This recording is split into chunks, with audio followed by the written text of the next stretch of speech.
The Secret Mark by Roy J Snell. Recording by Leanne Howlett. Chapter 1. A Mysterious Visitor. Lucile Tucker's slim, tapered fingers trembled slightly as she rested them against a steel-framed bookcase. She had paused to steady her shaken nerves, to collect her wits, to determine what her next move should be.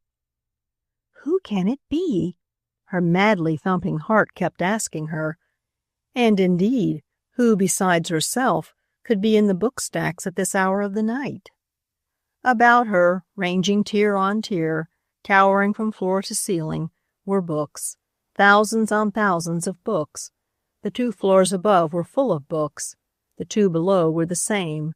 This place was a perfect maze of books. It was one of the sections of a great library, the library of one of the finest universities of the United States. In all this vast city of books, she had thought herself quite alone. It was a ghostly hour, midnight. In the towers, the great clock had slowly struck. Besides the striking of the clock, there had been but a single sound. The click of an electric light snapped on. There had instantly gleamed at her feet a single ray of light. That light had traveled beneath many tiers of books to reach her. She thought it must be 4, but was not quite sure. She had been preparing to leave the maze, as she often called the stacks of books which loomed all about her. So familiar was she with the interior of this building that she needed no light to guide her. To her right was a spiral stairway, which like an auger bored its way to the ground 4 stories below. Straight ahead, 20 tiers of books away, was a small electric elevator, used only for lifting or lowering piles of books. 14 tiers back was a straight stairway.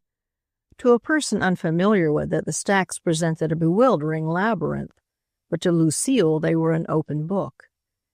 She had intended making her way back to the straight stairway which led to the door by which she must leave, but now she clutched at her heart as she asked herself once more, "Who can it be, and what does he want?" Only one thing stood out clearly in her bewildered brain. Since she was connected with the stacks as one of their keepers, it was plainly her duty to discover who this intruder might be, and, if occasion seemed to warrant, to report the case to her superiors. The university owned many rare and valuable books. She had often wondered that so many of these were kept, not in vaults, but in open shelves. Her heart gave a new bound of terror as she remembered that some of these, the most valuable of all, were at the very spot from which the light came. "Oh, shame! Why be so foolish?" she whispered to herself suddenly. "Probably some professor with a pass key. Probably. But what's the use? I've got to find out." With that, she began moving stealthily along the narrow passageway which lay between the stacks. Tiptoeing along with her heart thumping so loudly she could not help feeling it might be heard, she advanced step by step until she stood beside the end of the stack nearest the strange intruder. There for a few seconds she stuck. The last ounce of courage had oozed out. She must await its return. Then, with a sudden burst of courage, she swung round the corner. The next instant she was obliged to exert all her available energy to suppress a laugh. Standing in the circle of light was not some burly robber, but a child, a very small and innocent-looking child. Yet a second glance told her that the child was older than she looked. Her face showed that. Old as the face was, the body of the child appeared tiny as a sparrow's. A green velvet blouse of some strangely foreign weave, a coarse skirt, a pair of heavy shoes, unnoticeable stockings, and that face. All this flashed into her vision for a second. Then all was darkness. The light had been snapped out. The action was so sudden and unexpected that for a few seconds the young librarian stood where she was, motionless.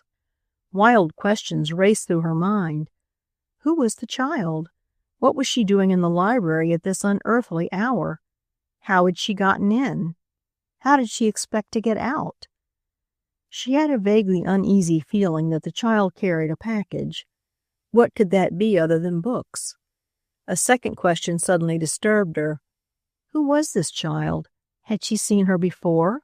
She felt sure she had. But where? Where? All this questioning took but seconds. The next turn found her mind focused on the one important question. Which way had the child gone? As if in answer to her question, her alert ears caught the soft pit-pat of footsteps. "She's going on to my right," she whispered to herself. "That's good. There is no exit in that direction, only windows and an impossible drop of 50 feet. I'll tiptoe along, throw on the general switch, catch her at that end and find out why she is here. Probably accepting a dare or going through with some childish prank." Hastily, she tiptoed down the aisle between the stacks. Then, turning to her left, she put out her hand, touched a switch, and released a flood of light. At first its brightness blinded her. The next instant she stared about her in astonishment. The place was empty. "Deserted as a tomb," she whispered. And so it was. Not a trace of the child was to be seen. "As if I hadn't seen her at all," she murmured. "I don't believe in ghosts, but where have I seen that face before? You'd never forget it once you'd seen it, and I have seen it. But where?" Meditatively, she walked to the dummy elevator which carried books up and down. She started as her glance fell upon it. The carrier had been on this floor when she left it not 15 minutes before. Now it was gone. The button that released it was pressed in for the ground floor. "She couldn't have," she murmured. "The compartment isn't over 2 feet square." She stared again. Then she pressed the button for the return of the elevator. The car moved silently upward to stop at her door. There was nothing about it to show that it had been used for unusual purposes. "And yet she might have," she mused. "She was so tiny. She might have pressed herself into it and ridden down." Suddenly she switched off the lights and hurried to a window. Did she catch a glimpse of a retreating figure at the far side of the campus? She could not be sure. The lights were flickering, uncertain. "Well," she shook herself, then shivered. "I guess that's about all of that. Ought to report it, but I won't. They'd only laugh at me." Again she shivered. Then, turning, tiptoed down the narrow passageway to carry out her original intention of going out of the building by way of the back stairs. Her room was only a half block away in a dormitory on the corner of the campus nearest the library. Having reached the dormitory, she went to her room and began disrobing for the night. In the bed near her own, wrapped in profound sleep, lay her roommate. She wished to waken her, to tell her of the strange event of the night. For a moment she stood with the name Florence quivering on her lips. The word died unspoken. No use to trouble her, she decided. She's been working hard lately and needs the sleep. At last, clad in her dream robes, with her abundant hair streaming down her back and her white arms gleaming in the moonlight, she sat down by the open window to think and dream. It was a wonderful picture that lay spread out before her, a vista of magnificent Gothic structures of gray sandstone framed in lawns of perfectly kept green. Sidewalks wound here, there, everywhere. Swarming with students during the waking hours, they were silent now. Her bosom swelled with a strange, inexpressible emotion as she realized that she, a mere girl, was a part of it all. Like her roommate, she was one of the thousands of girls who today attend the splendid universities of our land. With little money, of humble parentage, they are yet given an opportunity to make their way toward a higher and broader understanding of the meaning of life through study in the university.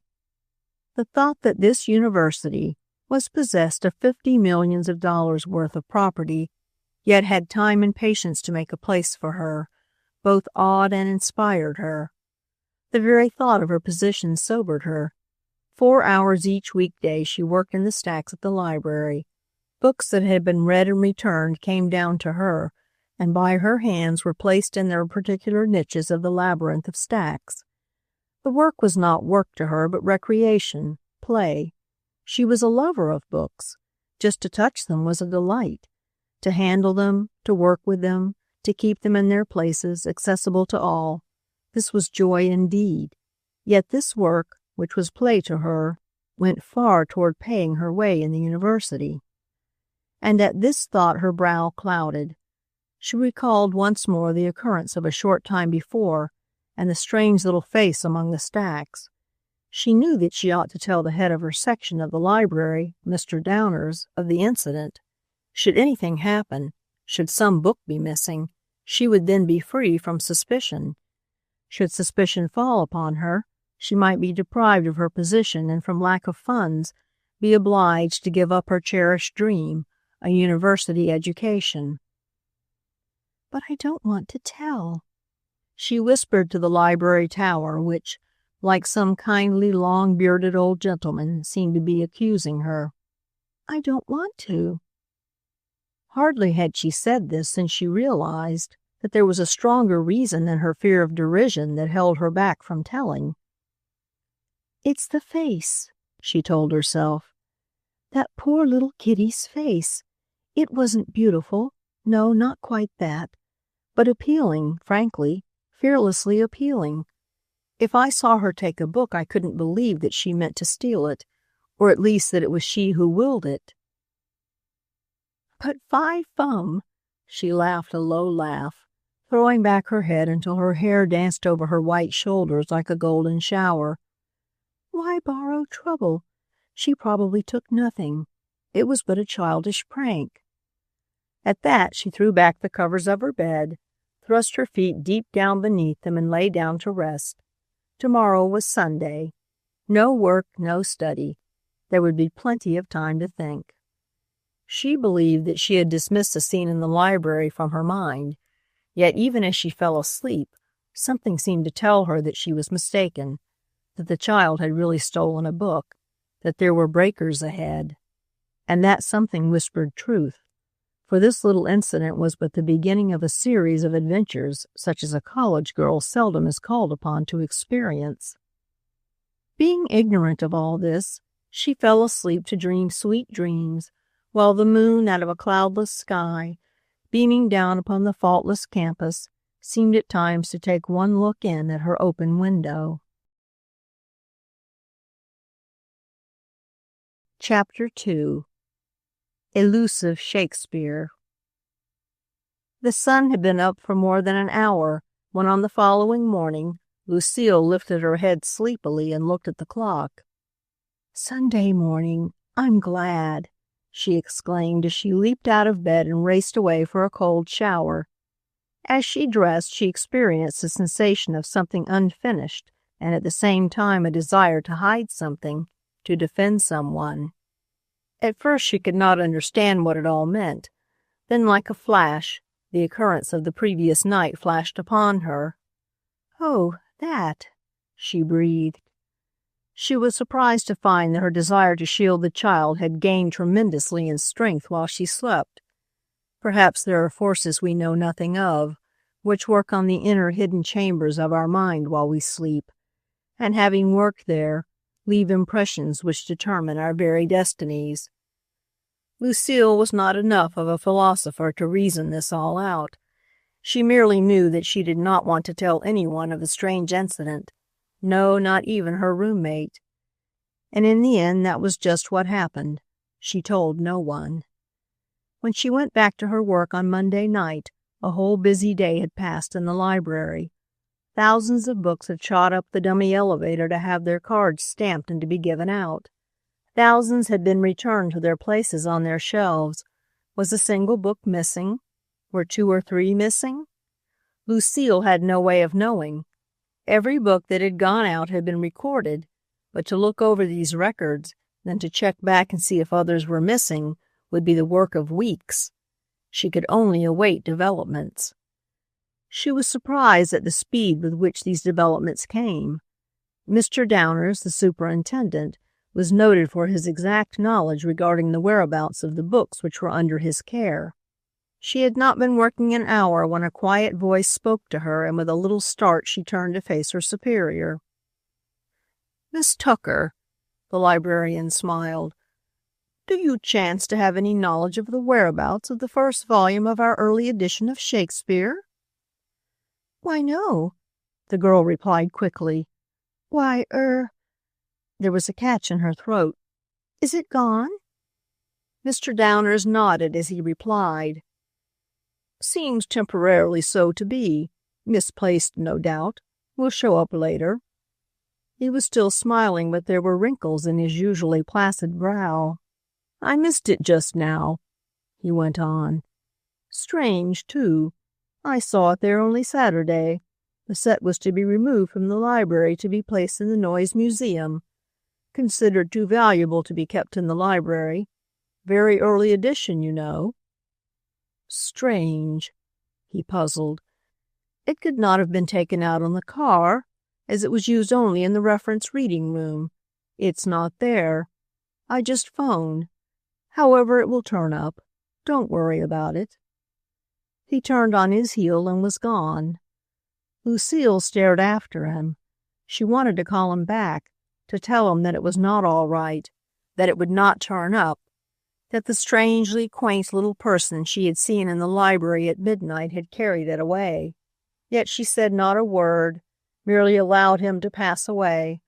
It was as if there was a hand over her mouth forbidding her to speak. "There can't be a bit of doubt about it," she told herself. "That girl was standing right by the shelf where the ancient Shakespeare was kept. She took it. I wonder why. I wonder if she'll come back. Why, of course she will, for the other volumes, or to return the one she has, perhaps tonight. 2 volumes were too heavy for those slim shoulders. She'll come back, and then she shan't escape me. I'll catch her in the act. Then I'll find out the reason why." So great was her faith in this bit of reasoning that she resolved that without telling a single person about the affair, she would set a watch that very night for the mysterious child in the elusive Shakespeare. She must solve the puzzle.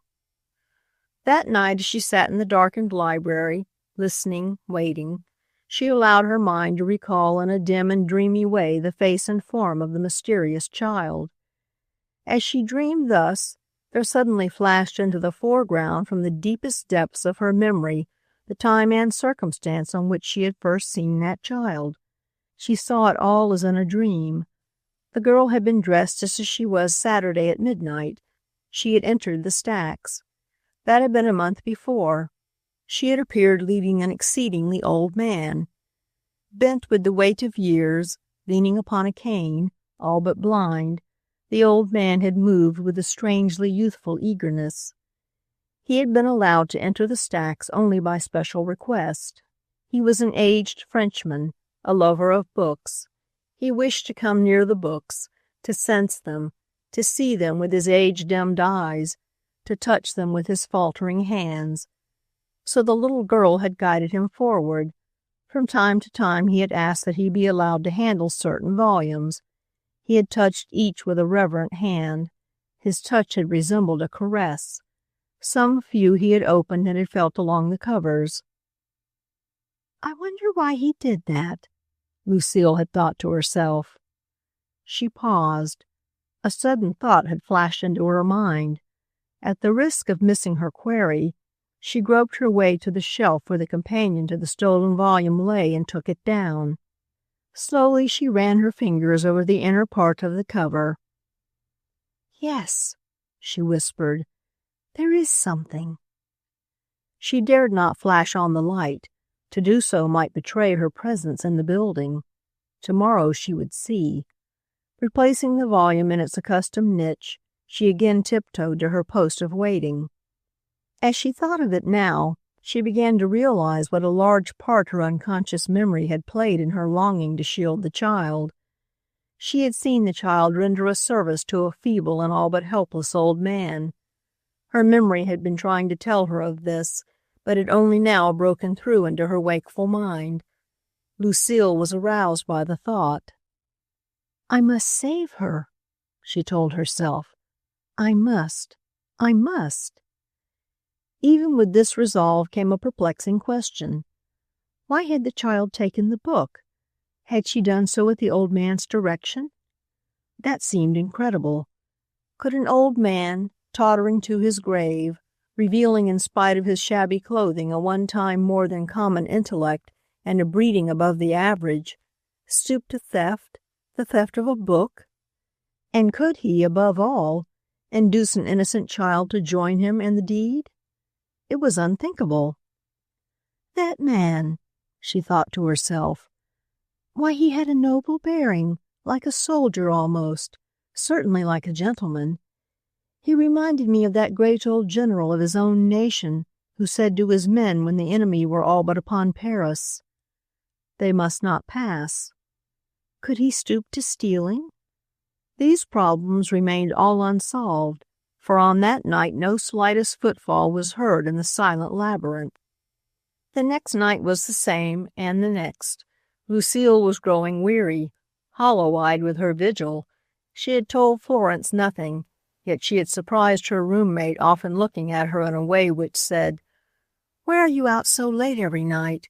Why don't you share things with your pal?" And she wanted to, but something held her back. Thursday night came with a raging torrent of rain. It was not her night at the library. She would gladly have remained in her cozy room, wrapped in a kimono, studying. Yet, as the chimes pealed out the notes of Auld Lang Syne, telling that the hour of 10 had arrived, she hurried into her rubbers and ulster to face the tempest. Wild streaks of lightning faced her at the threshold. A gust of wind seized her and hurried her along for an instant. Then in a wild, freakish turn all but threw her upon the pavement. A deluge of rain, seeming to extinguish the very street light, beat down upon her. "How foolish I am," she muttered. "She would not come on a night like this." And yet she did come. Lucile had not been in her hiding place more than a half hour when she caught the familiar pit-pat of footsteps.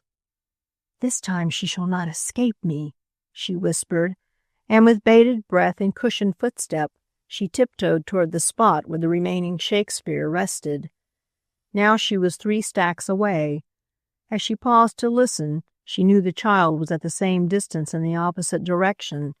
She moved 1 stack nearer, then listened again. She heard nothing.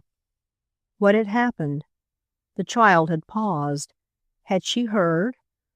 Lucile's first impulse was to snap on a light. She hesitated, and in hesitating lost. There came a sudden glare of light. A child's face was framed in it, a puzzled, frightened face. A slender hand went out and up. A book came down. The light went out. And all this happened with such incredible speed that Lucile stood glued to her tracks through it all. She leaped toward the dummy elevator, only to hear the faint click which told that it was descending. She could not stop it. The child was gone. She dashed to a window which was on the elevated station side.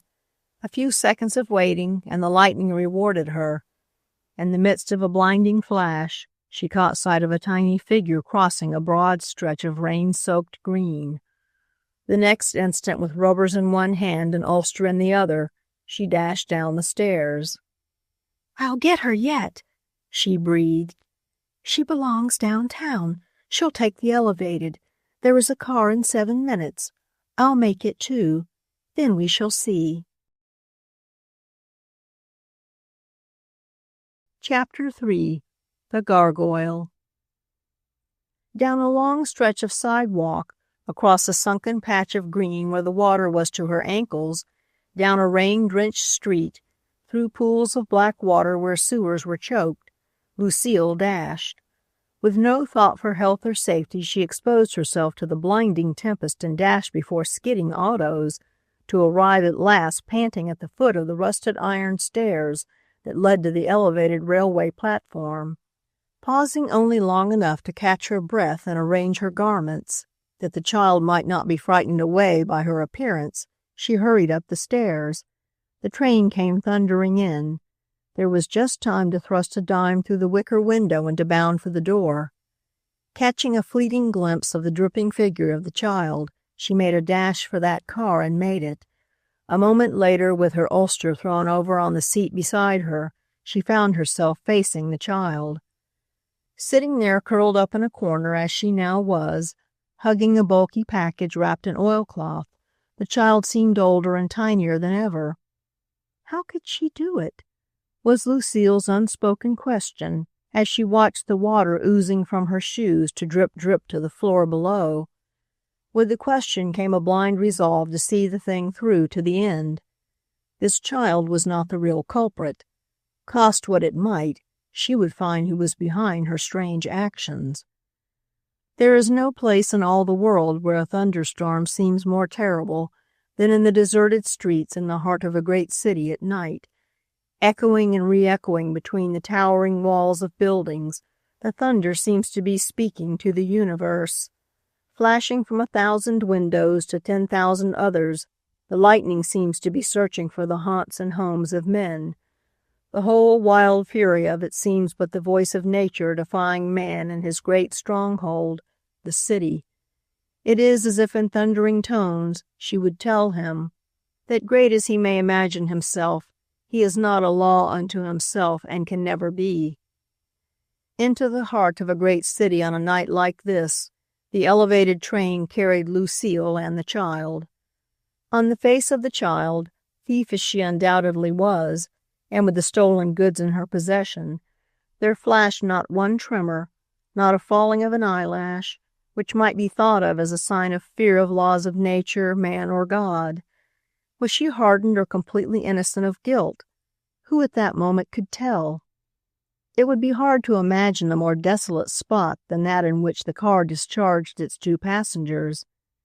As Lucile's eye saw the sea of dreary, water-soaked tenements and tumble-down cottages that, like cattle left out in the storm, hovered beside the elevated tracks, she shivered and was tempted to turn back. Yet she went on. A half-block from the station she passed a policeman. Again she hesitated. The child was but a half-block before her. She suspected nothing. It would be so easy to say to the policeman, "Stop that child. She is a thief. She has stolen property concealed beneath her cape." The law would then take its course and Lucile's hands would be free. Yet something urged her past the policeman, down a narrow street, round a corner, up a second street, down a third, still narrower, and up to the door of the smallest, shabbiest cottage of the whole tumble-down lot. The child had entered here. Lucile paused to consider, and while considering, caught the gleam of light through a torn window shade. The cottage was 1 story and a garret. The window was within her range of vision. After a glance from left to right, she stepped beneath the porch, which gave her an opportunity to peer through the opening. Here, deep in the shadows, she might look on at the scene within without herself being observed by those within or by passers-by on the street. The picture which came to her through the hole in the shade was so different from that which one might expect that she barely suppressed a gasp. In the room, which was scrupulously clean and tidy, there were but 2 persons, the child and the old man who had visited the library. Through the grate of a small stove a fire gleamed. Before this fire, all unabashed, the child stripped the water-soaked clothing from her meager body, then stood chafing her limbs, which were purple with cold. The old man appeared all absorbed in his inspection of the book just placed in his hands. Lucile was not surprised to recognize it as the second Shakespeare. From turning it over and over, he paused to open it and peer at its inside cover. Not satisfied with this, he ran his finger over the upper outside corner. It was then that Lucile saw for the first time the thing she had felt while in the library in the dark. A small square of paper, yellow with age, was in that corner, and in its center was a picture of a gargoyle. A strange-looking creation was this gargoyle. It was with such as these the ancients were wont to decorate their mansions. With a savage face that was half man and half lion, he possessed the paws of a beast and the wings of a great bird. About 2 sides of this picture was a letter L. "So that was it," she breathed. The next moment her attention was attracted by a set of shelves. These ran across one entire end of the room, and save for a single foot of space, were entirely filled with books. The striking fact to be noted was that if one were able to judge from the appearance of their books, they must all of them be of great age. "A miser of books," she breathed. Searching these shelves, she felt sure she located the other missing volume of Shakespeare. This decision was confirmed at last as the tottering old man made his way to the shelf and filled some 2 inches of the remaining vacant shelf space by placing the newly acquired book beside its mate. After this, he stood there for a moment looking at the 2 books. The expression on his face was startling. In the twinkling of an eye, it appeared to prove her charge of book miser to be false. This was not the look of a Shylock. "More like a father glorying over the return of a long-lost child," she told herself. As she stood there puzzling over this, the room went suddenly dark. The occupants of the house had doubtless gone to another part of the cottage to retire for the night. She was left with 2 alternatives: to call a policeman and have the place raided, or to return quietly to the university and think the thing through. She chose the latter course. After discovering the number of the house and fixing certain landmarks in her mind, she returned to the elevated station. "They'll not dispose of the books, that's certain," she told herself. "The course to be taken in the future will come to me." Stealing silently into her room on her return, she was surprised to find her roommate awake, robed in a kimono and pacing the floor. "Why, Florence," she breathed. "Why, yourself." Florence turned upon her. "Where have you been in all this storm? 5 more minutes and I should have called the matron. She would have notified the police and then things would have been fine. Grand! Can you see it in the morning papers? Beautiful co-ed mysteriously disappears from university dormitory in storm. No trace of her yet found. Roommate says no cause for suicide." "Oh," gasped Lucile. "You wouldn't have." "What else could I do? How was I to know what had happened? You hadn't breathed a word.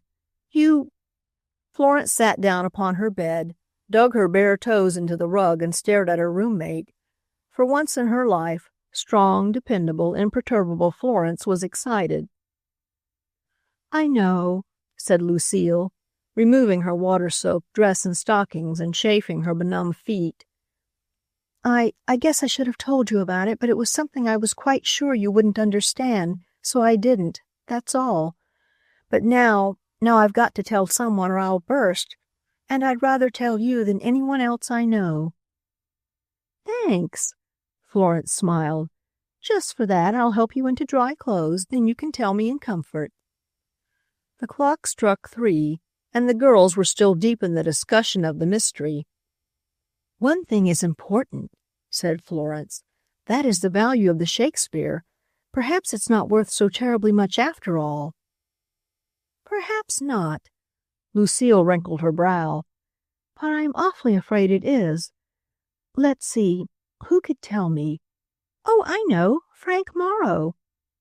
"Who's Frank Morrow?" "He's the best authority on old books there is in the United States today. He's right here in this city. Got a cute little shop on the 15th floor of the Marshall Annex building. He's an old friend of my father. He'll tell me anything I need to know about books." "All right. You'd better see him tomorrow, or I mean today. And now for 3 winks." Florence threw off her kimono and leaped into bed. Lucile followed her example, and the next instant the room was dark. Chapter 4. What the Gargoyle Might Tell. Frank Morrow was the type of man any girl might be glad to claim as a friend.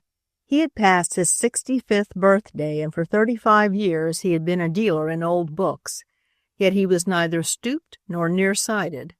A man of broad shoulders and robust frame, he delighted as much in a low morning score at golf as he did in the discovery of a rare old book. His hair was white, but his cheeks retained much of their ruddy glow.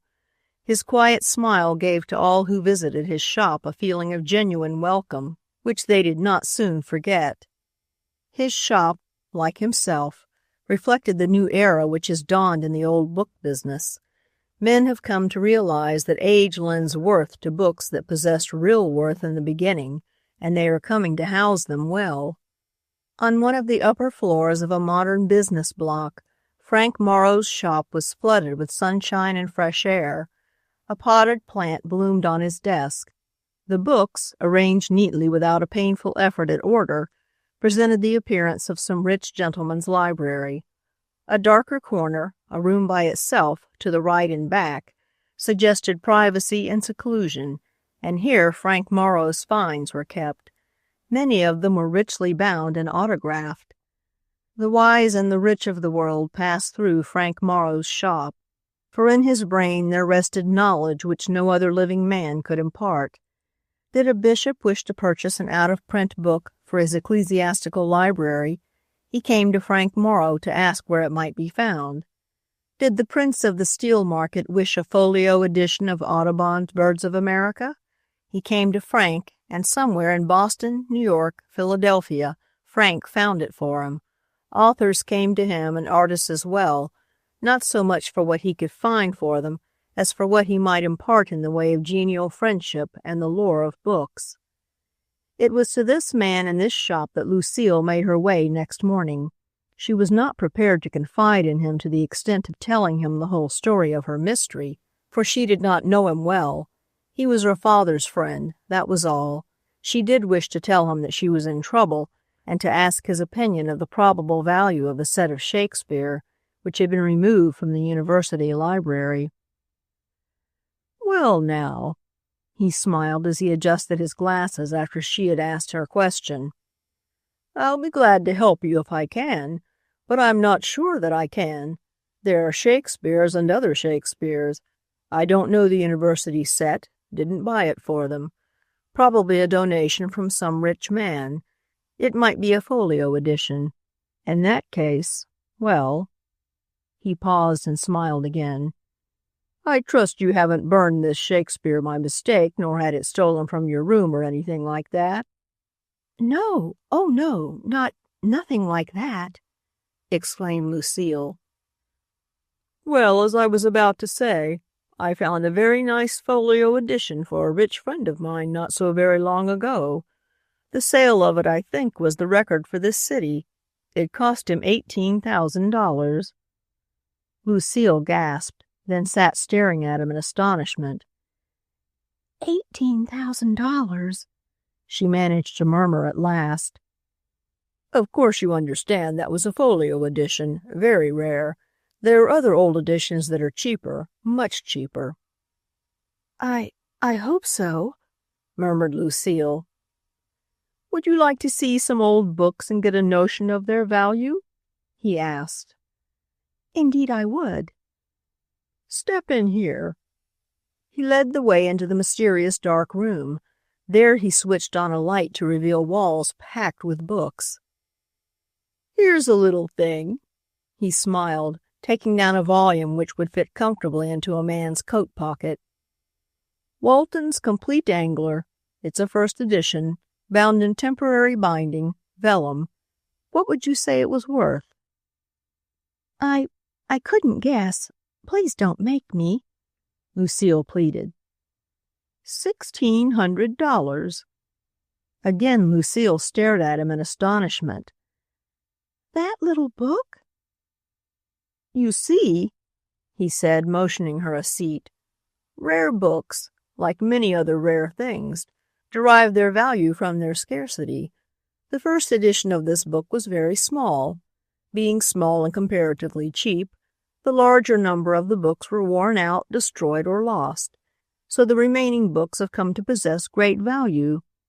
The story—" He came to an abrupt pause, arrested by a look of astonishment on the girl's face as she gazed at the book he held.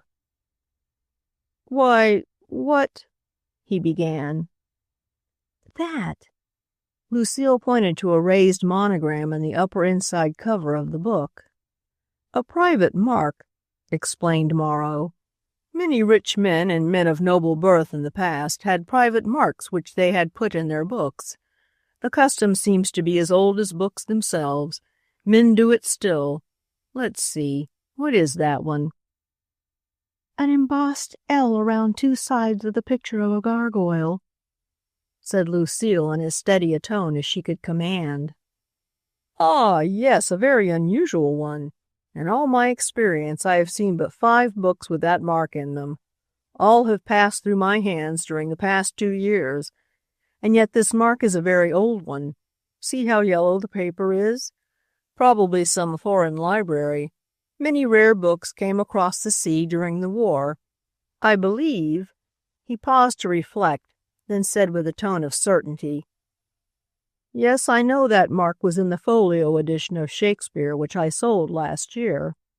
His words caught Lucile's breath. For the moment she could neither move nor speak. The thought that the set of Shakespeare taken from the library might be the very set sold to the rich man and worth $18,000 struck her dumb. Fortunately, the dealer did not notice her distress, but pointing to the bookmark went on. "If that gargoyle could talk now, if it could tell its story and the story of the book it marks, what a yarn it might spin. For instance," his eyes half closed as the theme gripped him, "this mark is unmistakably continental, French or German. French, I'd say, from the form of the L and the type of gargoyle. Many men of wealth and of noble birth on the continent have had large collections of books printed in English. This little book with the gargoyle on the inside of its cover is 100 years old. It's a young book as ancient books go. Yet what things have happened in its day! It has seen wars and bloodshed. The library in which it has reposed may have been the plotting places of kings, knights, and dukes, or of rebels and regicides. It may have witnessed domestic tragedies. What great man may have contemplated the destruction of his wife? What noble lady may have whispered in its presence of some secret love? What youths and maids may have slipped away into its quiet corner to utter murmurs of eternal devotion? It may have been stolen, been carried away as booty in war, been pawned with its mates to secure a nobleman's ransom.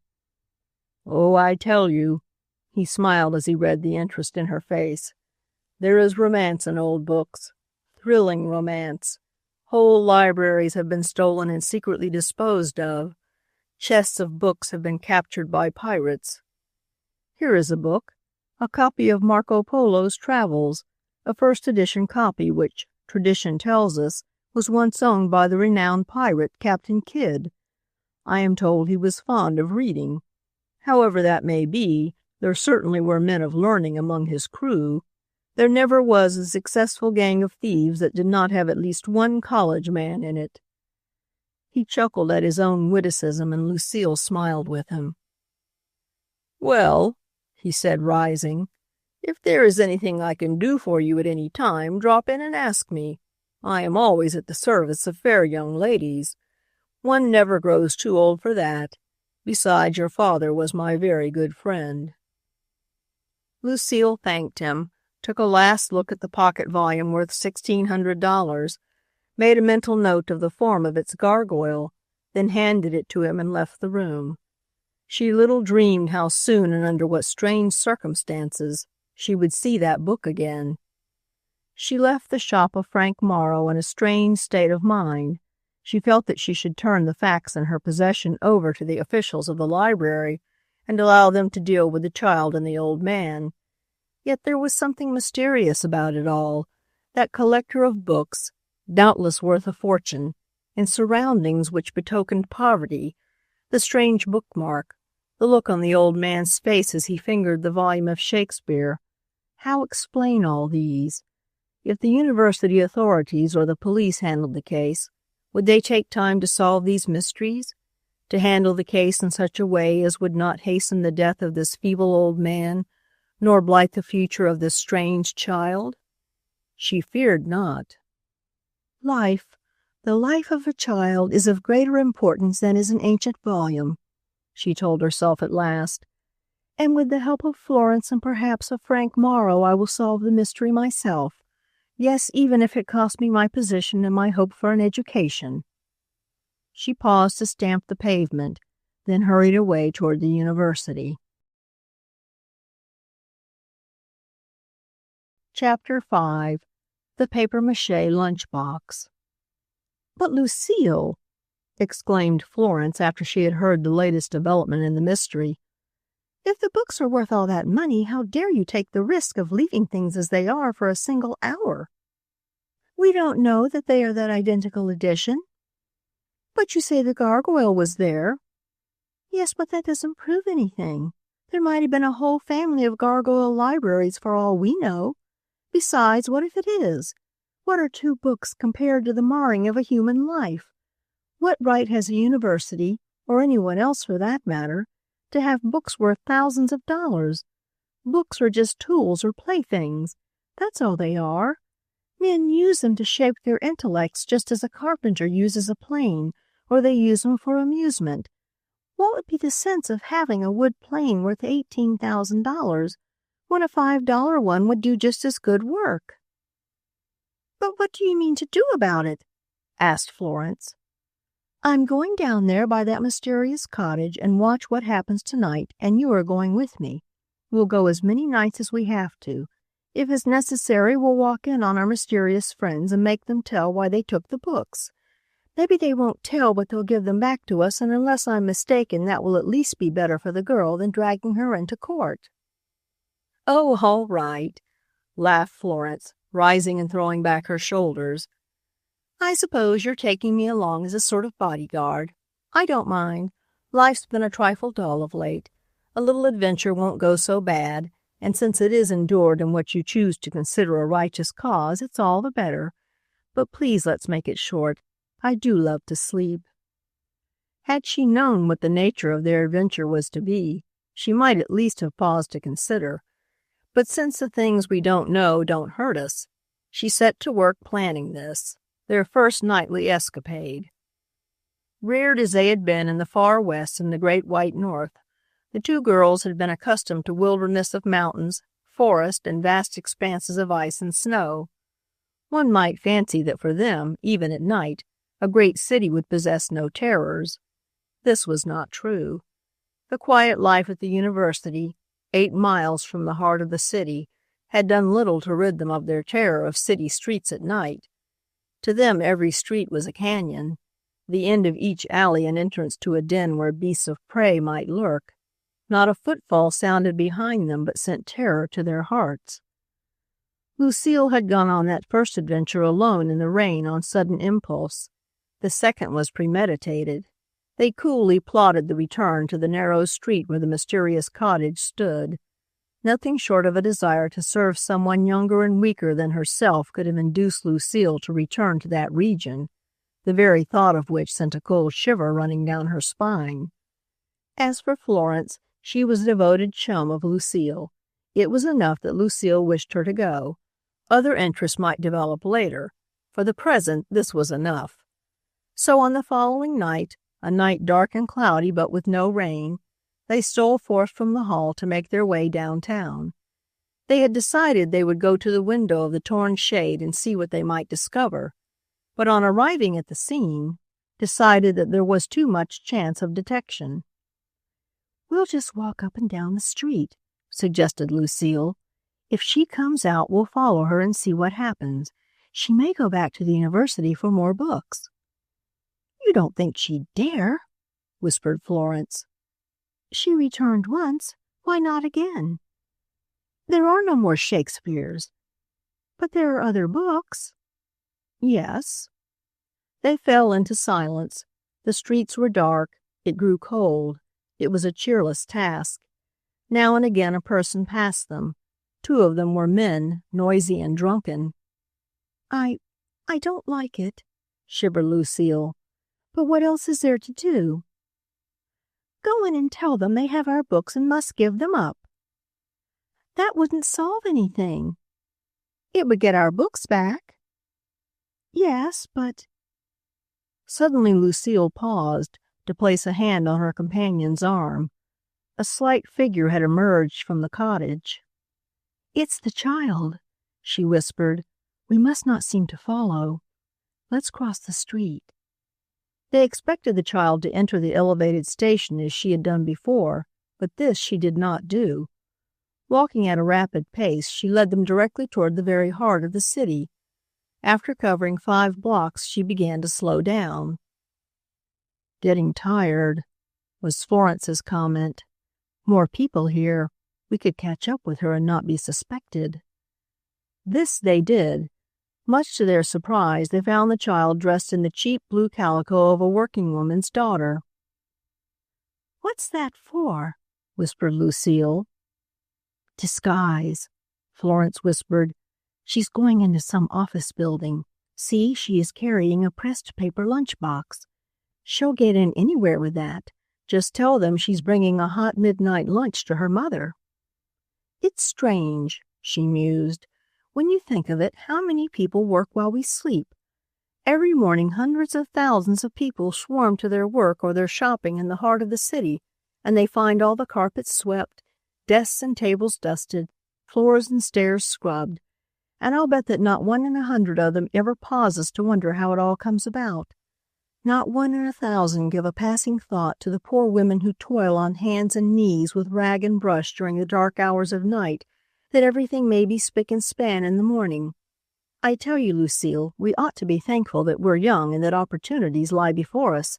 I tell you—" She was stopped by a grip on her arm. "Well, where is she gone?" stammered Lucile. "She vanished.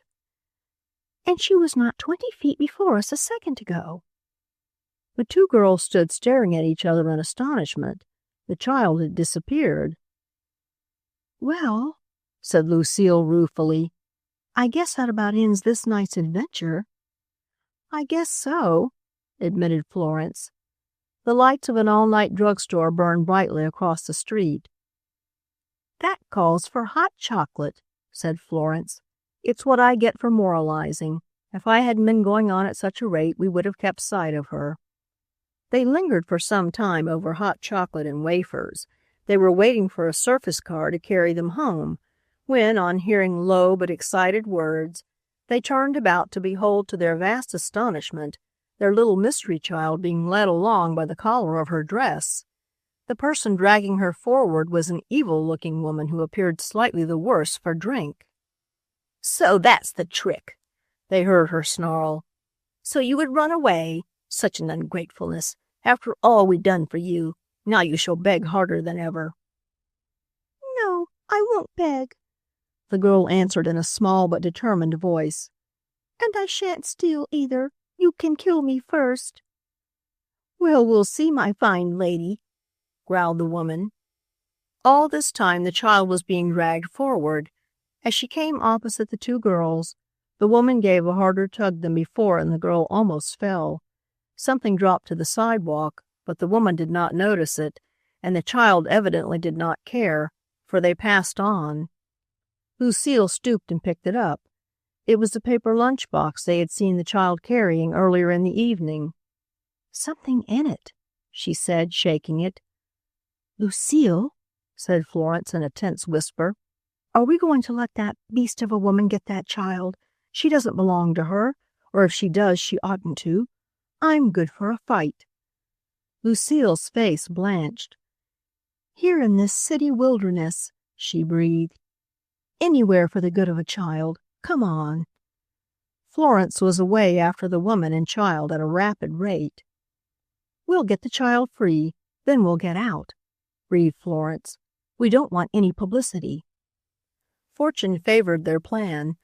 The woman, still dragging the child, who was by now silently weeping, hurried into a narrow, dismal alley.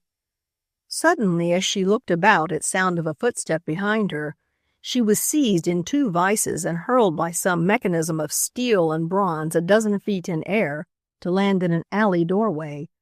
At least so it seemed to her, nor was it far from the truth, for Florence's months of gymnasium work had turned her muscles into things of steel and bronze. It was she who had seized the woman. It was all done so swiftly that the woman had no time to cry out. When she rose to her feet, the alley was deserted.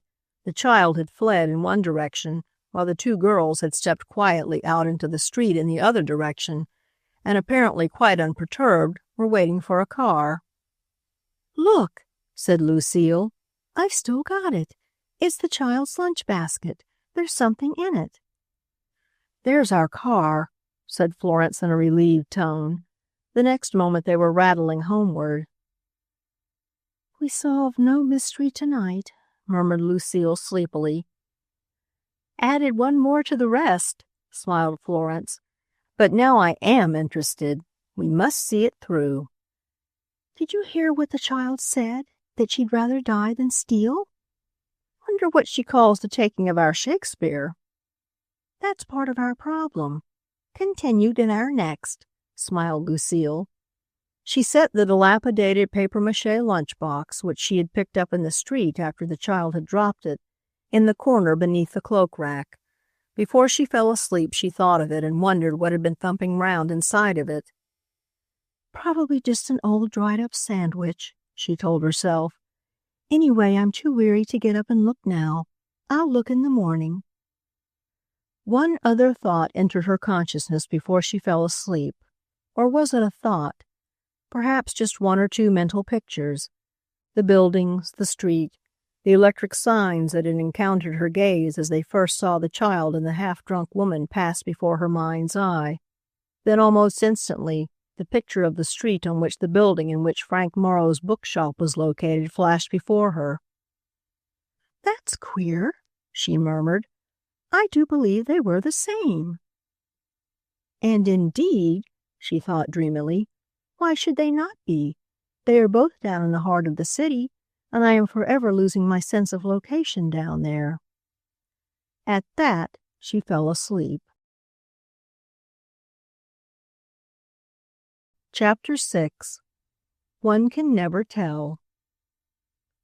When Lucile awoke in the morning, she remembered the occurrence of the night before as some sort of bad dream. It seemed inconceivable that she and Florence, a couple of co-eds, should have thrown themselves upon a rough-looking woman in the heart of the city, on a street with which they were totally unfamiliar. Had they done this to free a child about whom they knew nothing save that she had stolen 2 valuable books?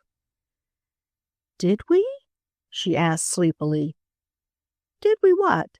smiled Florence, drawing the comb through her hair. "Did we rescue that child from that woman?" "I guess we did." "Why did we do it?" "That's what I've been wondering." Lucile sat up in bed and thought for a moment. She gazed out of the window at the lovely green and the magnificent Gothic architecture spread out before her. She thought of the wretched alleys and tumble-down tenements which would greet the eye of that mysterious child when she awoke. "Anyway," she told herself, "we saved her from something even worse, I do believe. We sent her back to her little old tottering man. I do think she loves him, though who he is, her grandfather or what, I haven't the faintest notion. Anyway, I'm glad we did it," she said. "Did what?" panted Florence, who by this time was going through her morning exercises. "Save the child." "Yes, so am I." The papier-mache lunchbox remained in its place in the dark corner when they went to breakfast. Both girls had completely forgotten it. Had Lucile dreamed what it contained, she would not have passed it up for 1,000 breakfasts. Since she didn't, she stepped out into the bright morning sunshine and, drinking in deep breaths of God's fresh air, gave thanks that she was alive. The day passed as all school days pass, with study, lectures, laboratory work, then dinner as evening comes. In the evening paper, an advertisement in the "Lost, Strayed, or Stolen" column caught her eye. It read, "Reward. Will pay $100 reward for the return of small copy of The Complete Angler, which disappeared from the Morrow bookshop on November 3rd. It was signed by Frank Morrow." "Why, that's strange," she murmured. "I do believe that was the book he showed me only yesterday, the little first edition which was worth $1,600. How strange." A queer sinking sensation came over her. I wonder if she could have taken it," she whispered. "That child." No, no, she whispered emphatically after a moment's thought. And yet, there was the Gargoyle bookmark in the inside cover, the same as in our Shakespeare. How strange. It might be, and yet one can never tell. That evening was Lucile's regular period at the library. So much as she should have liked delving more deeply into the mystery which had all but taken possession of her, she was obliged to bend over a desk checking off books. Working with her was Harry Brock, a fellow student. Harry was the kind of fellow one speaks of oftenest as a nice boy. Clean, clear-cut, carefully dressed, studious, energetic, and accurate, he set an example which was hard to follow. He had taken a brotherly interest in Lucile from the start, and had helped her over many hard places in the library until she learned her duties. Shortly after she had come in, he paused by her desk and said in a quiet tone, "Do you know, I'm worried about the disappearance of that set of Shakespeare. Sort of gives our section a long black mark. Can't see where it's disappeared to." Lucile drew in a long breath. What was he driving at? Did he suspect? Did he... If I wasn't so sure our records were perfect, he broke in on her mental questioning, I'd say it was tucked away somewhere and would turn up. But we've all been careful. They just can't be here. He paused as if in reflection, then said suddenly, Do you think one would ever be justified in protecting a person whom he knew had stolen something? Lucile started. What did he mean? Did he suspect something? Had he perhaps seen her enter the library on one of those nights of her watching? Did he suspect her? For a second the color rushed flaming to her cheeks, but fortunately he was looking away. The next second she was her usual calm self. "Why, yes," she said steadily. "I think one might, if one felt that there were circumstances about the apparent theft which were not clearly understood. You know," she said as a sudden inspiration seized her, "we've just finished reading Victor Hugo's story of Jean Valjean in French. Translating a great story a little each day, bit by bit, is such a wonderful way of doing it. And that is the greatest story that ever was written. Have you read it?" He nodded.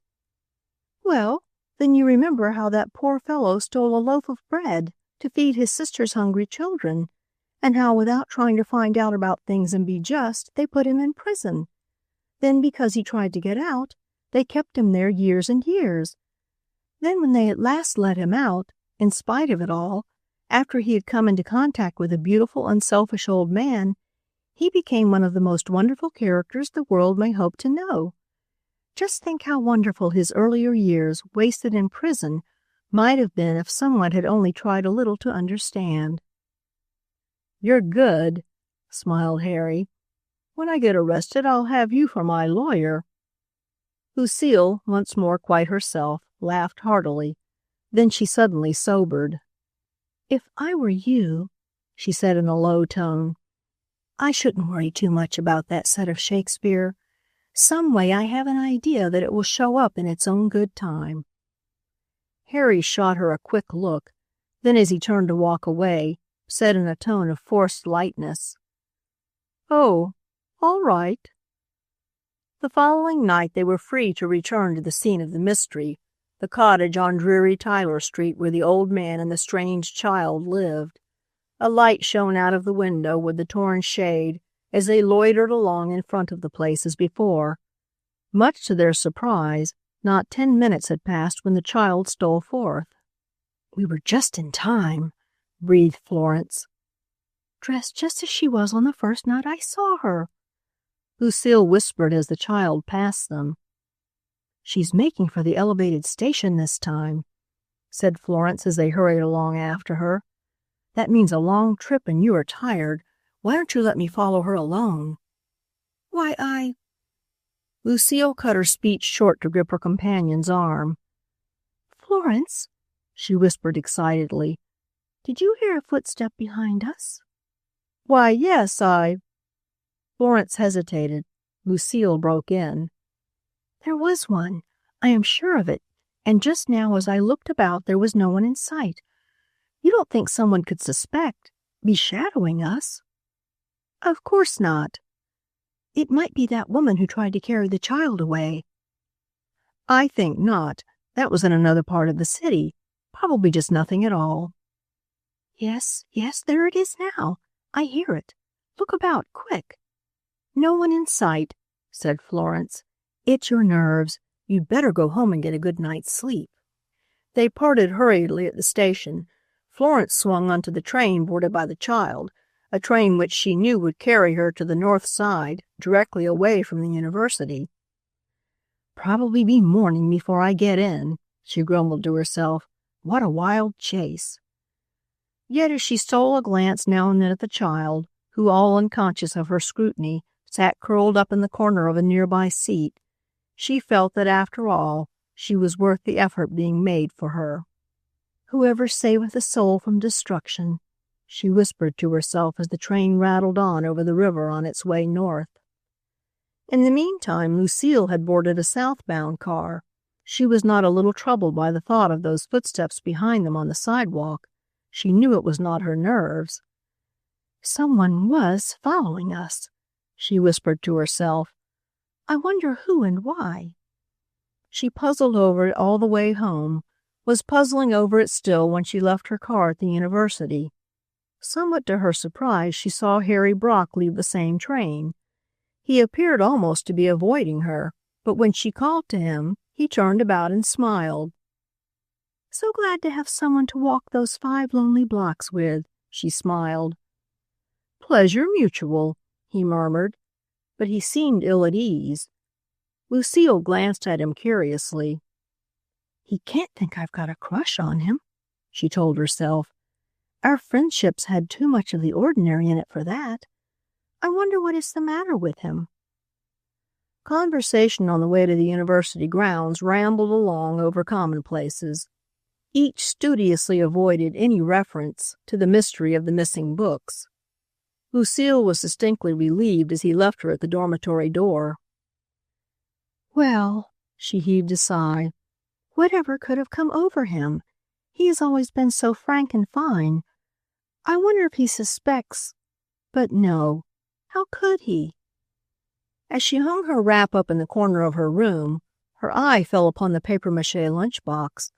Her hand half reached for it, then she drew it back and flung herself into a chair. Tomorrow, she murmured. I'm so tired.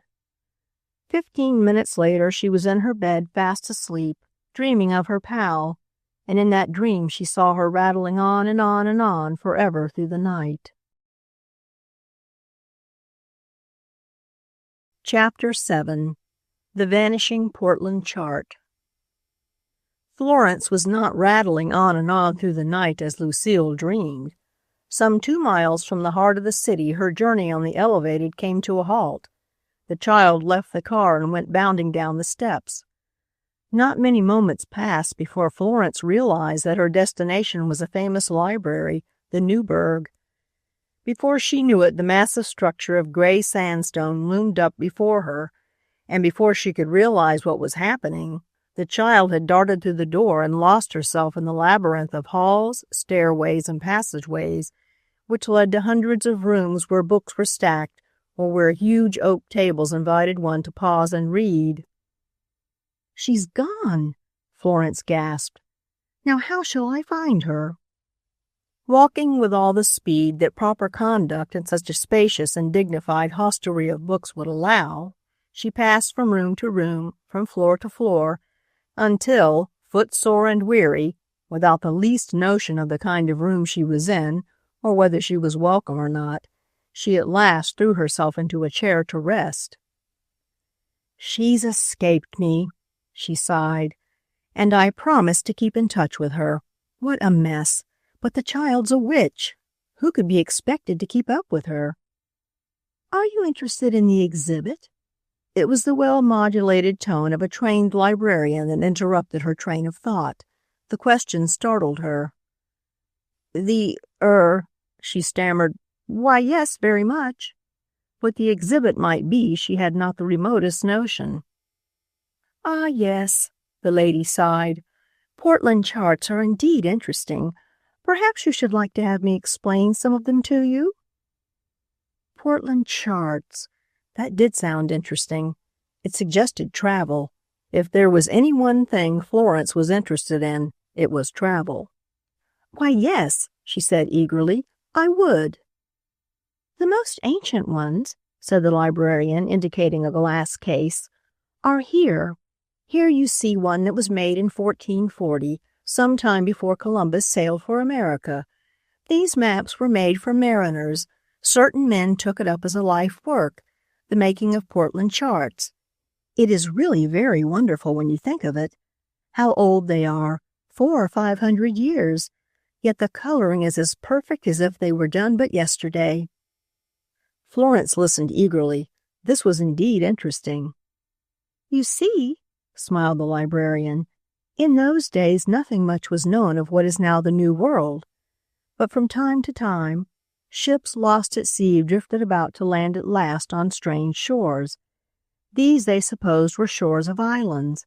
When they returned, they related their experiences, and a new island was stuck somewhere on the map. The exact location could not be discovered, so they might make a mistake of 1,000 or more miles in locating them, but that didn't really matter, for no one ever went to them again." "What a time to dream of," sighed Florence. "What an age of mysteries." "Yes, wasn't it? But there are mysteries quite as wonderful today. Only trouble is we don't see them." "And sometimes we do see them but can't solve them." Florence was thinking of the mystery that thus far was her property and her chum's. "The maps were sometimes bound in thin books very much like an atlas," the librarian explained. "Here is one that is very rare." She indicated a book in a case. The book was open at the first map with the inside of the front cover showing.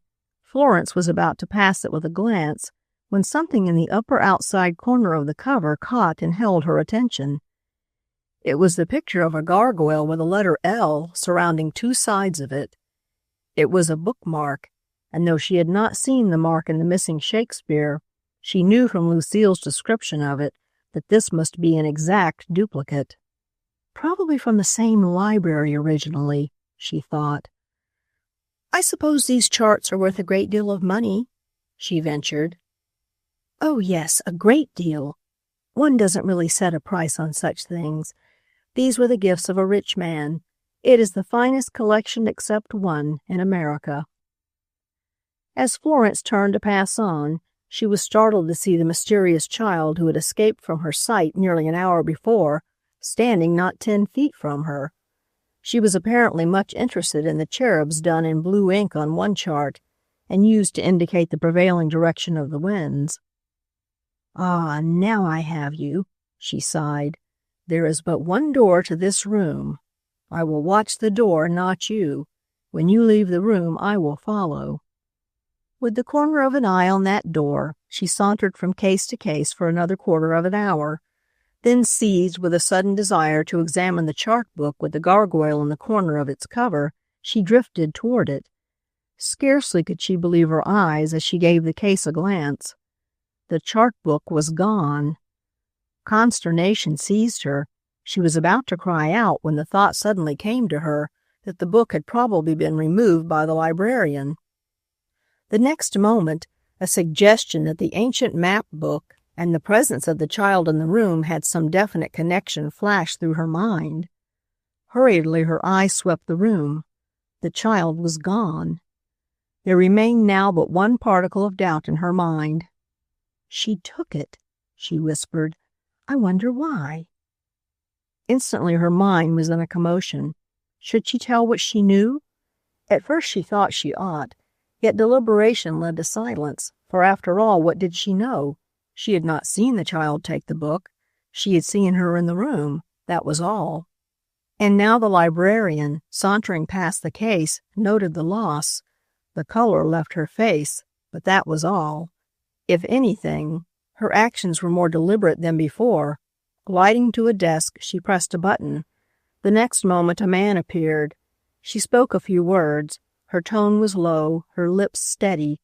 The man sauntered by the case, glanced about the room, then walked out of the door. Not a word, not an outcry. A book worth thousands had vanished. Yet as she left the library, Florence felt how impossible it would have been for her to have carried that book with her. She passed 4 eagle-eyed men before she reached the outside door, and each one searched her from head to foot quite as thoroughly as an X-ray might have done. "All the same," she breathed as she reached the cool, damp outer air of night, "the bird has flown. Your Portland chart book is gone, for the time at least. Question is," she told herself, "what am I going to do about it?" Chapter 8. What was in the papier-mache lunchbox. "We can tell whether she really took it," said Lucile after listening to Florence's story of her strange experience in the Portland chart room of the famous old library. "We'll go back to Tyler Street and look in at the window with the torn shade. If she took it, it's sure to be in the empty space in the bookshelf. Looks like he was trying to fill that space." "He's awfully particular about how it's filled," laughed Florence. "He might pick up enough old books in a second-hand store to fill the whole space and not spend more than $1. "Isn't it strange?" mused Lucile. "He might pack $100,000 worth of old books in a space 2 feet long, and will at the rate he's going." "The greatest mystery, after all, is the gargoyle in the corner of each book they take," said Florence, wrinkling her brow. "He seems to be sort of specializing in those books. They are taken probably from a private library that has been sold and scattered." "That is strange," said Lucile. "The whole affair is most mysterious. And by the way," she smiled, "I have never taken the trouble to look into that papier-mache lunchbox the child lost on the street the night we rescued her from that strange and terrible woman. There might possibly be some clue in it." "Might," agreed Florence. Now that the thought had occurred to them, they were eager to inspect the box. Lucile's fingers trembled as they unloosed the clasp which held it shut, and well they might have trembled, for as it was thrown open, it revealed a small book done in a temporary binding of vellum. Lucile gave it one glance, then with a little cry of surprise, dropped it as if it were on fire. Why, what?" exclaimed Florence in astonishment. "It's Frank Morrow's book, Walton's Complete Angler, the first edition, the one worth $1,600, and it's been right here in this room all the time." Lucile sank into a chair and there sat staring at the strangely found book. "Isn't that queer?" said Florence at last. She'd been to his shop, got into the building just the way you said she would, by posing as a scrubwoman's child, and had made a safe escape when that woman for some mysterious reason grabbed her and tried to carry her off." "Looks that way," said Florence, "and I guess there's a clear enough case against her if our Shakespeare one isn't. You'll tell Frank Morrow and he'll have her arrested, of course." I don't know," hesitated Lucile. "I'm really no surer that that's the thing to do than I was before. There is something so very strange about it all." The book fell open in her hand. The inside of the front cover was exposed to view. The gargoyle in the corner stared up at her. "It's the gargoyle!" she exclaimed. "Why always the gargoyle? And how could a child with a face like hers consciously commit a theft?" For a time they sat silently staring at the gargoyle. At last Lucile spoke. "I think I'll go and talk with Frank Morrow." "Will you tell him all about it?" I don't know." Florence looked puzzled. "Are you going to take the book?" Lucile hesitated. "No," she said after a moment's thought. "I think I shan't." "Why? What?" Florence paused, took one look at her roommate's face, then went about the business of gathering up material for a class lecture. "Sometimes," she said after a moment, "I think you are as big a riddle as the mystery you are trying to solve." "Why?" Lucile exclaimed. "I am only trying to treat everyone fairly." "Which can't be done," laughed Florence. "There is an old proverb which runs like this: To do right by all men is an art which no one knows. Lucile approached the shop of Frank Morrow in a troubled state of mind. She had Frank Morrow's valuable book. She wished to play fair with him. She must sooner or later return it to him. Perhaps even at this moment he might have a customer for the book. Time lost might mean a sale lost. Yet she did not wish to return it, not at this time. She did not wish even so much as to admit that she had the book in her possession. To do so would be to put herself in a position which required further explaining. The book had been carried away from the bookshop. Probably it had been stolen. Had she herself taken it?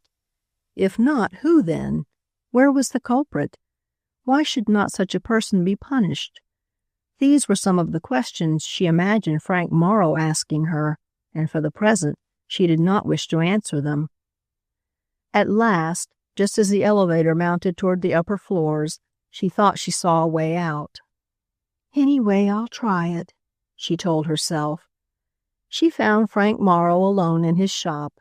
He glanced up at her from over an ancient volume he had been scanning, then rose to bid her welcome. "Well, what will it be today?" he smiled. "A folio edition of Shakespeare or only the original manuscript of one of his plays?"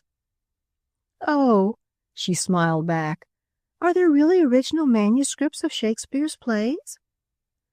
"Not that anyone has ever discovered, but my young lady, if you chance to come across one, I'll pledge to sell it for you for $1 million flat and not charge you a cent commission."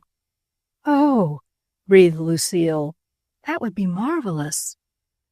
Then suddenly she remembered her reason for being there. "Please, may I take a chair?" she asked, her lips a-quiver with some new excitement. "By all means." Frank Morrow himself sank into a chair. "Mr. Morrow," said Lucile, poising on the very edge of the chair while she clasped and unclasped her hands, "if I were to tell you that I know exactly where your book is, the one worth $1,600, The Complete Angler, what would you say?" Frank Morrow let a paperweight he had been toying with crash down upon the top of his desk. Yet as he turned to look at her, there was no emotion expressed upon his face. A whimsical smile, that was all. "I'd say you were a fortunate girl. You probably know I offered a $100 reward for its return. This morning I doubled that." Lucile's breath came short and quick. She had completely forgotten the reward. She would be justly entitled to it. And what wouldn't $200 mean to her? Clothes she had longed for but could not afford. Leisure for more complete devotion to her studies. All this and much more could be purchased with $200. For a moment she wavered. What was the use? The whole proposition, if put fairly to the average person she knew, would sound absurd. To protect two persons whom you have never met, nor even spoken to protect them when to all appearances they were committing one theft after another, with no excuse which at the moment might be discovered. How ridiculous! Yet even as she wavered, she saw again the face of that child, heard again the shuffling footstep of the tottering old man, thought of the Gargoyle mystery, then resolved to stand her ground. "I do know exactly where your book is," she said steadily. "But if I were to tell you that for the present I did not wish to have you ask me where it was, what would you say?" "Why?" He smiled as before. "I would say that this is a great old world, full of many mysteries that have never been solved. I should say that a mere book was nothing to stand between good friends." He put out a hand to clasp hers.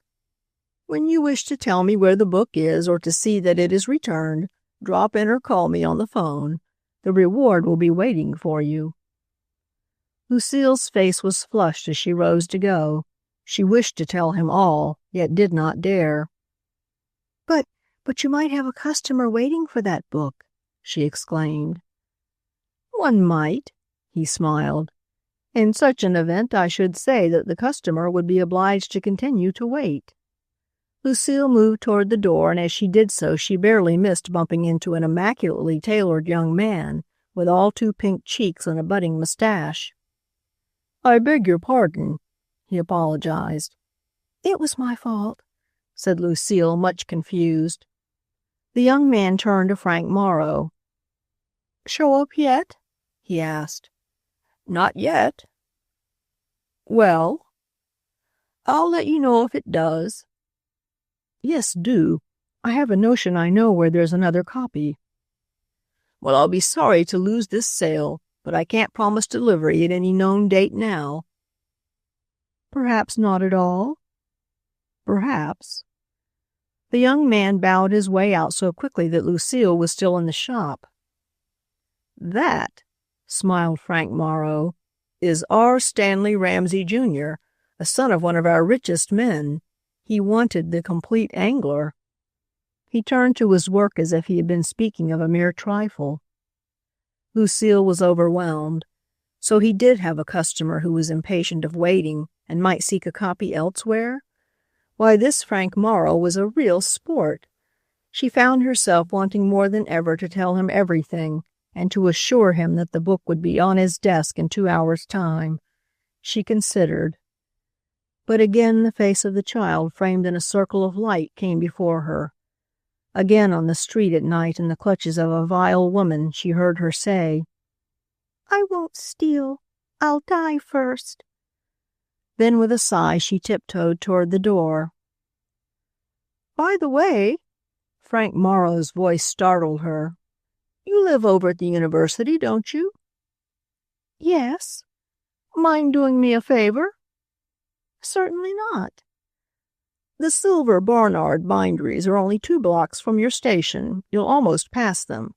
They bind books by hand. Fine books, you know. I have 2 very valuable books which must be bound in leather. I'd hate to trust them to an ordinary messenger, and I can't take them myself. Would you mind taking them along?" "No." Lucile was all but overcome by this token of his confidence in her. "Thanks." He wrapped the 2 books carefully and handed them to her, adding as he did so, "Ask for Mr. Silver himself and don't let anyone else have them. Perhaps," he suggested as an afterthought, "you'd like to be shown through the bindery. It's rather an interesting place." "Indeed I should. Anything that has to do with books interests me." He scribbled a note on a bit of paper. "That'll let you through," he smiled, "and no thanks due. One good turn, you know." He bowed her out of the room. She found Mr. Silver to be a brisk person with a polite and obliging manner. It was with a deep sense of relief that she saw the books safely in his hands. She had seen so much of Vanishing books these last few days that she feared some strange magic trick might spirit them from her before they reached their destination. The note requesting that she be taken through the bindery she kept for another time. She must hurry back to the university now. "It will be a real treat," she told herself. "There are few really famous binderies in our country, and this is one of them." Little she realized as she left the long, low building which housed the bindery, what part it was destined to play in the mystery she was attempting to unravel. She returned to the university and to her studies. That night she and Florence went once more to Tyler Street, to the tumble-down cottage where the 2 mysterious persons lived, and there the skein of mystery was thrown into a new tangle. Chapter 9. Shadowed. A cold fog hung low over the city as the 2 girls stole forth from the elevated station that night on their way to Tyler Street. From the trestle work of the elevated there came a steady drip, drip. The streets reeked with damp and chill. The electric lamps seemed but balls of light suspended in space. "Brr," said Florence, drawing her wraps more closely about her. "What a night." "Shh," whispered Lucile, dragging her into a corner. "There's someone following us again."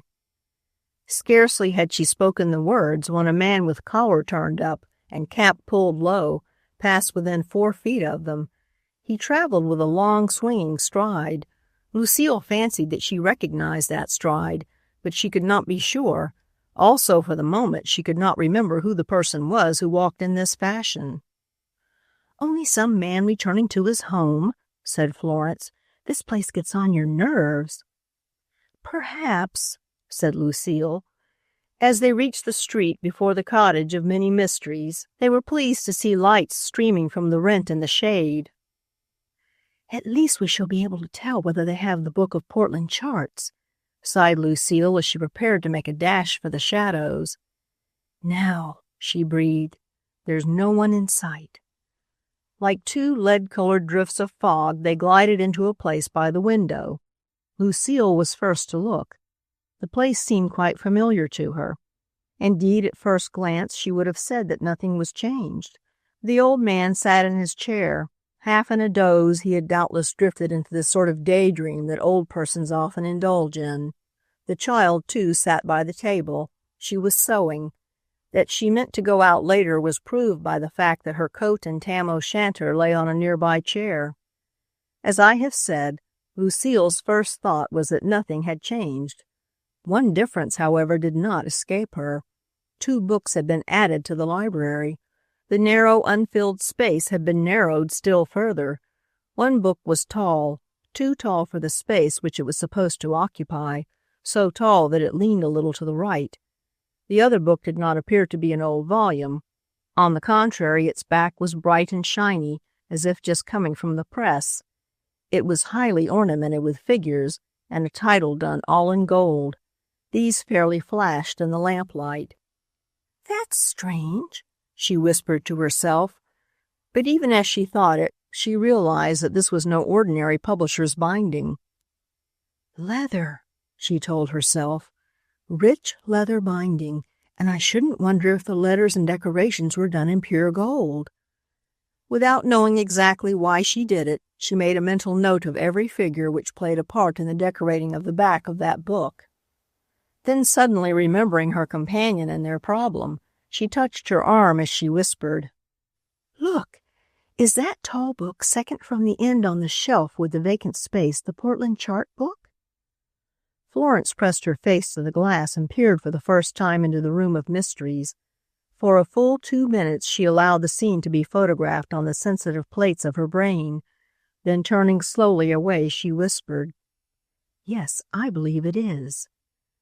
They were just thinking of seeking a place of greater safety when a footstep sounded on the pavement close at hand. Crouching low, they waited the stranger's passing. To their consternation, he did not pass, but turned in at the short walk which led up to the cottage. Crouching still lower, scarcely breathing, they waited. The man made his way directly to the door. After apparently fumbling about for an electric button, he suddenly flashed out an electric torch. With an inaudible gasp, Florence prepared to drag her companion out of their place of danger, but to their intense relief, the man flashed the light off, then gave the door a resounding knock. That one flash of light had been sufficient to reveal to Lucile the features of his face. She recognized it instantly. In her surprise, she gripped her companion's arm until she was ready to cry out with pain. The door flew open. The man entered. The door was closed. "Look," whispered Lucile, pressing Florence toward the spot where the light streamed out. "Look, I know him." She gave Florence but a half moment, then dragging her from the place of vantage, pressed her own face to the glass. "This would be abominable," she whispered, "if it weren't for the fact that we are trying to help them, trying to find a way out." The man, a very young man with a slight mustache, had removed his coat and hat and had taken a seat. He was talking to the old man. He did the greater part of the talking. Every now and again he would pause and the old man would shake his head.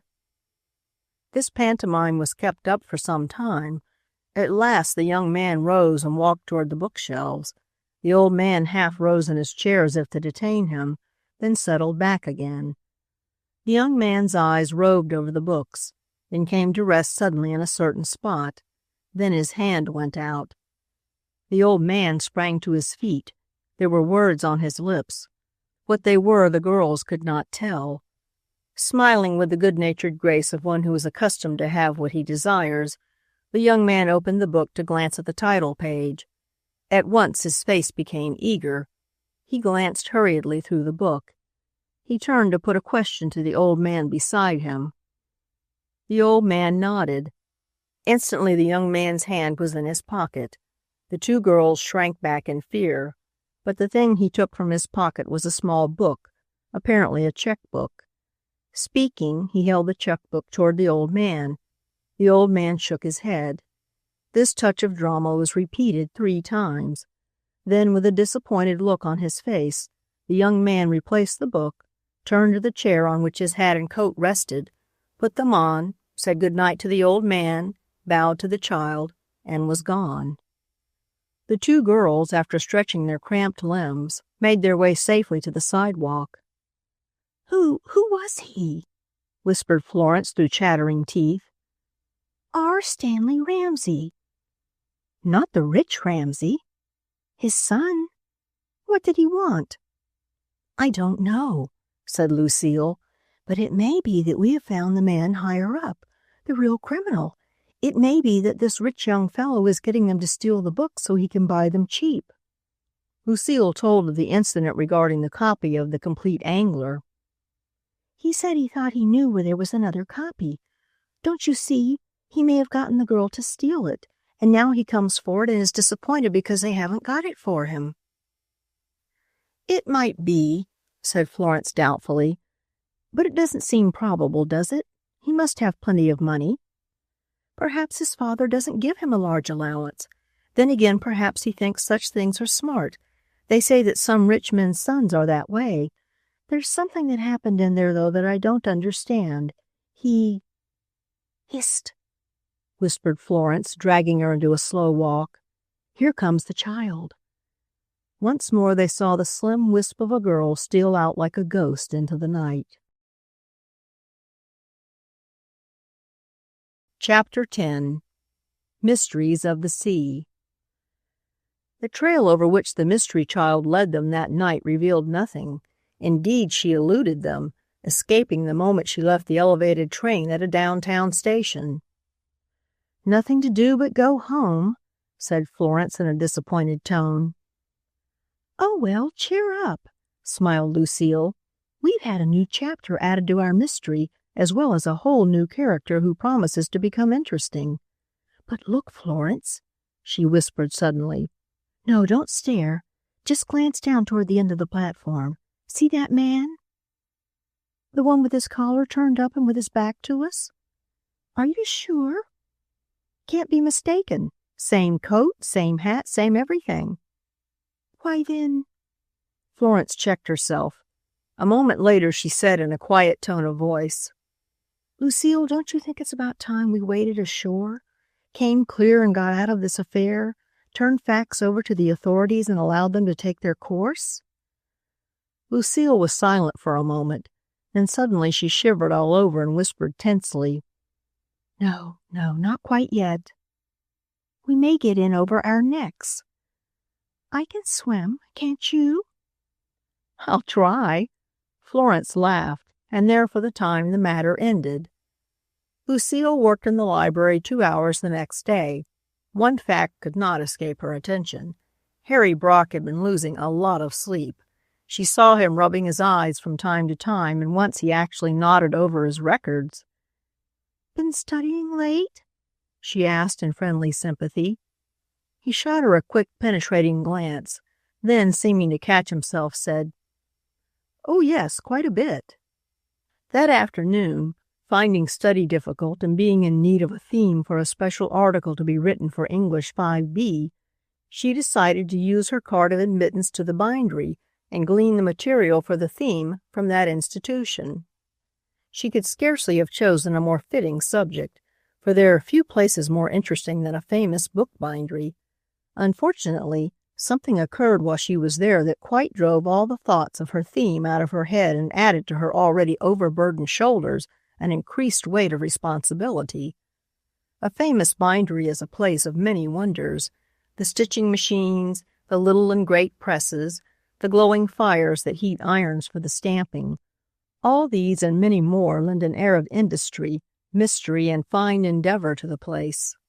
Not in the general bindery, where thousands of books are bound each day, did Lucile find her chief interest, however. It was when she had been shown into a small side room, into which the natural sunlight shone through a broad window, that she realized that she had reached the heart of the place. "This," said the young man attending her, "is the hand bindery. Few books are bound here, sometimes not more than 6 a year, but they are handsomely, wonderfully bound. Mr. Kirkland, the head of this department, will tell you all about it. I hear my autophone call. I will come for you a little later." Lucile was not sorry to be left alone in such a room. It was a place of rare enchantment. Seated at their benches, bending over their work, with their blue fires burning before them, were 3 skilled workmen. They were more than workmen, they were artists. The work turned out by them rivaled in beauty and perfection the canvas of the most skilled painter. They wrought in inlaid leather and gold, the artist in crayon and oils. The artist uses palette, knife, and brush. Their steel tools were fashioned to suit their art. Ranged along one side of the room was a long rack in which these tools were kept. There were hundreds of them, and each tool had its place. Every now and again from the benches there came a hot sizzling sound, which meant that one of these tools was being tested after having been heated over the flame. Seeing her looking at the rack of tools, the head workman, a broad-shouldered man with a pleasant smile and keen blue eyes, turned toward her. "Would you like to have me tell you a little about them?" he asked. "Indeed I should." "Those tools once belonged to Hans Weimar, the most famous man ever known to the craft. After he died, I bought them from his widow. He once spent 3 years binding a single book. It was to be presented to the King of England. He was a very skilled artisan. We bind some pretty fine books here, too," he said modestly. "Here is one I am only just beginning. You see, it is a very large book, a book of poetry printed in the original German. I shall be at least 2 months doing it. The last one I had was much smaller, but it was to have taken me 4 months." A shadow passed over his face. Did you finish it?" asked Lucile, a tone of instinctive sympathy in her voice. "It was an ancient French book, done in the oldest French type. It was called Mysteries of the Sea." He went on without answering her question. "This was the tool we used most on it," he said, holding out the edge of a steel tool for her inspection. "You see, the metal is heated and pressed into the leather in just the right way. Then gold, 22-karat gold, is pressed into the creases that are left, and we have a figure in gold as a result. This one you see is in the form of an ancient sailing ship." Lucile started, then examined the tool more carefully. "Here is another tool we used. It represents clouds. This one makes the water. You see, we use appropriate tools. The book was about ships in the sea, written before the time of Columbus." He was silent for a moment, then said slowly, a look of pain coming into his fine face, "I suppose I might as well tell you. The book was stolen from my bench during the lunch hour." Lucile started violently. The artist stared at her for a second, then went on. "Of course, I can't be held responsible, yet no doubt they blame me in a way. The book was very valuable, worth thousands of dollars, and it would have been finished in 2 days." He bowed his head as if in silent grief. "Please," Lucile's lips quivered with emotion as she spoke, "did the book have 3 of these ancient ship designs on the back of it, 1 large and 2 small?" "Yes." "And was it done in dark red leather with the decorations all in gold?" "Yes, yes." The man's tones were eager. And, Lucile whispered the words, "was there a bookmark in the upper corner of the inside of the front cover?" "Yes, yes, yes." He uttered the words in a tense whisper. "How can you know so much about the book?" "Please," pleaded Lucile. "I can't tell you now, but perhaps I can help you." "I will take you to our president, to Mr. Silver." "Please, please, no, not now. Please let me go now. I must think. I will come back, truly, truly I will." With the instinct of a born gentleman, he escorted her to a side door and let her out. The sunshine as she emerged seemed unreal to her. Everything seemed unreal. The gargoyle, the gargoyle, she whispered hoarsely. Can I never escape it? Can I go no place without discovering that books marked with that hated haunting sign have been stolen? That book, the hand-bound copy of Mysteries of the Sea, is the latest acquirement of the old man in the mystery cottage on Tyler Street. She stole it. The child stole it. And why? Why? It seems that I should tell all that I know. She whispered to herself, that it is my duty. Surely the thing can't go on. She bathed her flushed cheeks in the outer air. And yet, she thought more calmly, there are the old man, the child. There is something back of it all, the gargoyle's secret. Oh, if only one knew. Chapter 11. Lucile shares her secret. As Lucile returned to her room, it seemed to her that she was being hedged about on all sides by friends who had a right to demand that she reveal the secret hiding place of the stolen books. The university which had done so much for her, Frank Morrow, her father's friend, the great scientific library which was a friend to all, and now this splendid artist who worked in leather and gold, they all appeared to be reaching out their hands to her. In her room for 2 hours she paced the floor. Then she came to a decision. I'll tell one of them, tell the whole story and leave it to him. Who shall it be? The answer came to her instantly. Frank Morrow. Yes, he's the one, she whispered. He's the most human of them all. White-haired as he is, I believe he can understand the heart of a child and of a girl like me. She found him busy with some customers. When he had completed the sale and the customers had gone, she drew her chair close to his and told him the story frankly from beginning to end. The only thing she left out was the fact that she held suspicions against the young millionaire's son. If there's ground for suspicion, he'll discover it, she told herself. Frank Morrow listened attentively. At times he leaned forward with the light on his face that one sometimes sees upon the face of a boy who is hearing a good story of pirates in the sea. Well, he dampened his lips as she finished. Well. For some time after that there was silence in the room, a silence so profound that the ticking of Frank Morrow's watch sounded loud as a grandfather's clock. At last Frank Morrow wheeled about in his chair and spoke. You know, Miss Lucile, he said slowly, I am no longer a child, except in spirit. I have read a great deal. I have thought a great deal, sitting alone in this chair both by day and by night. Very often I have thought of us, of the whole human race, of our relation to the world, to the being who created us and to one another. I have come to think of life like this, he said, his eyes kindling. It may seem a rather gloomy philosophy of life, but when you think of it, it's a mighty friendly one. I think of the whole human race as being on a huge raft in mid-ocean. There is food and water enough for everyone, if all of us are saving, careful, and kind. Not one of us knows how we came on the raft.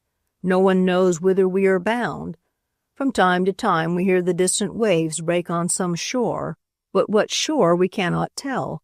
The earth, of course, is our raft and the rest of the universe our sea. What's the answer to all this? Just this much. Since we are so situated, the greatest, best thing, the thing that will bring us the greatest amount of real happiness, is to be kind to all, especially those weaker than ourselves, just as we would if we were adrift on a raft in the Atlantic. Without all this philosophy, you have caught the spirit of the thing. I can't advise you. I can only offer to assist you in any way you may suggest. It's a strange case.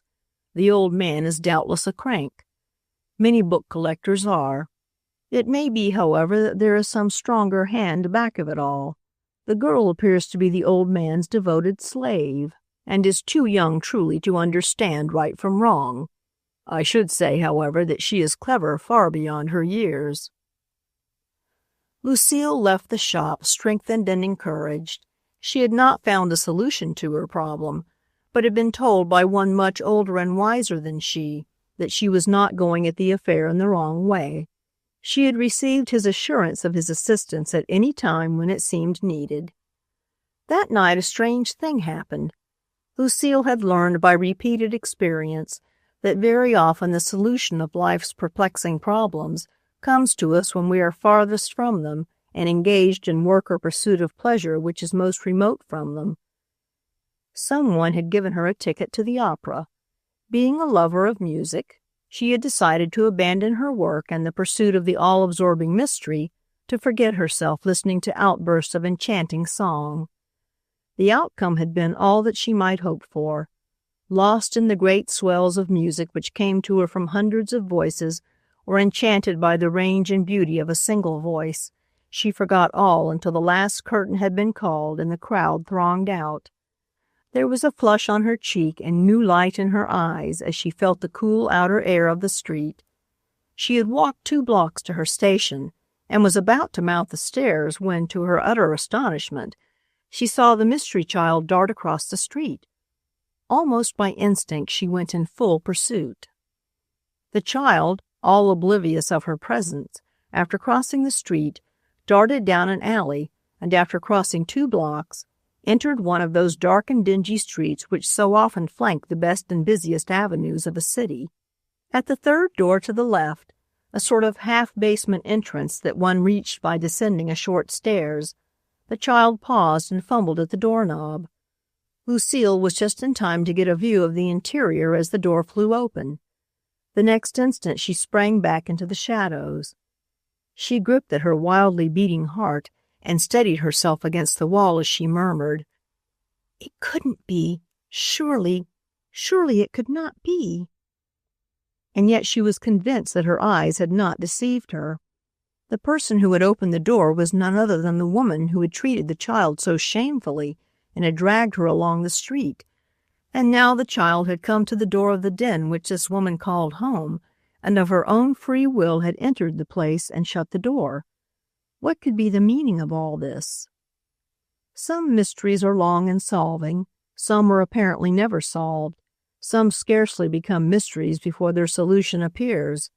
This mystery was of the latter sort. Plucking up all the courage she could command, Lucile made her way down the steps, and crowding herself through a narrow opening, succeeded in reaching a position by a window. Here she could see without being seen, and could catch fragments of the conversation which went on within. The child had advanced to the center of the room. The woman and a man, worse in appearance, more degraded than the woman, stood staring at her.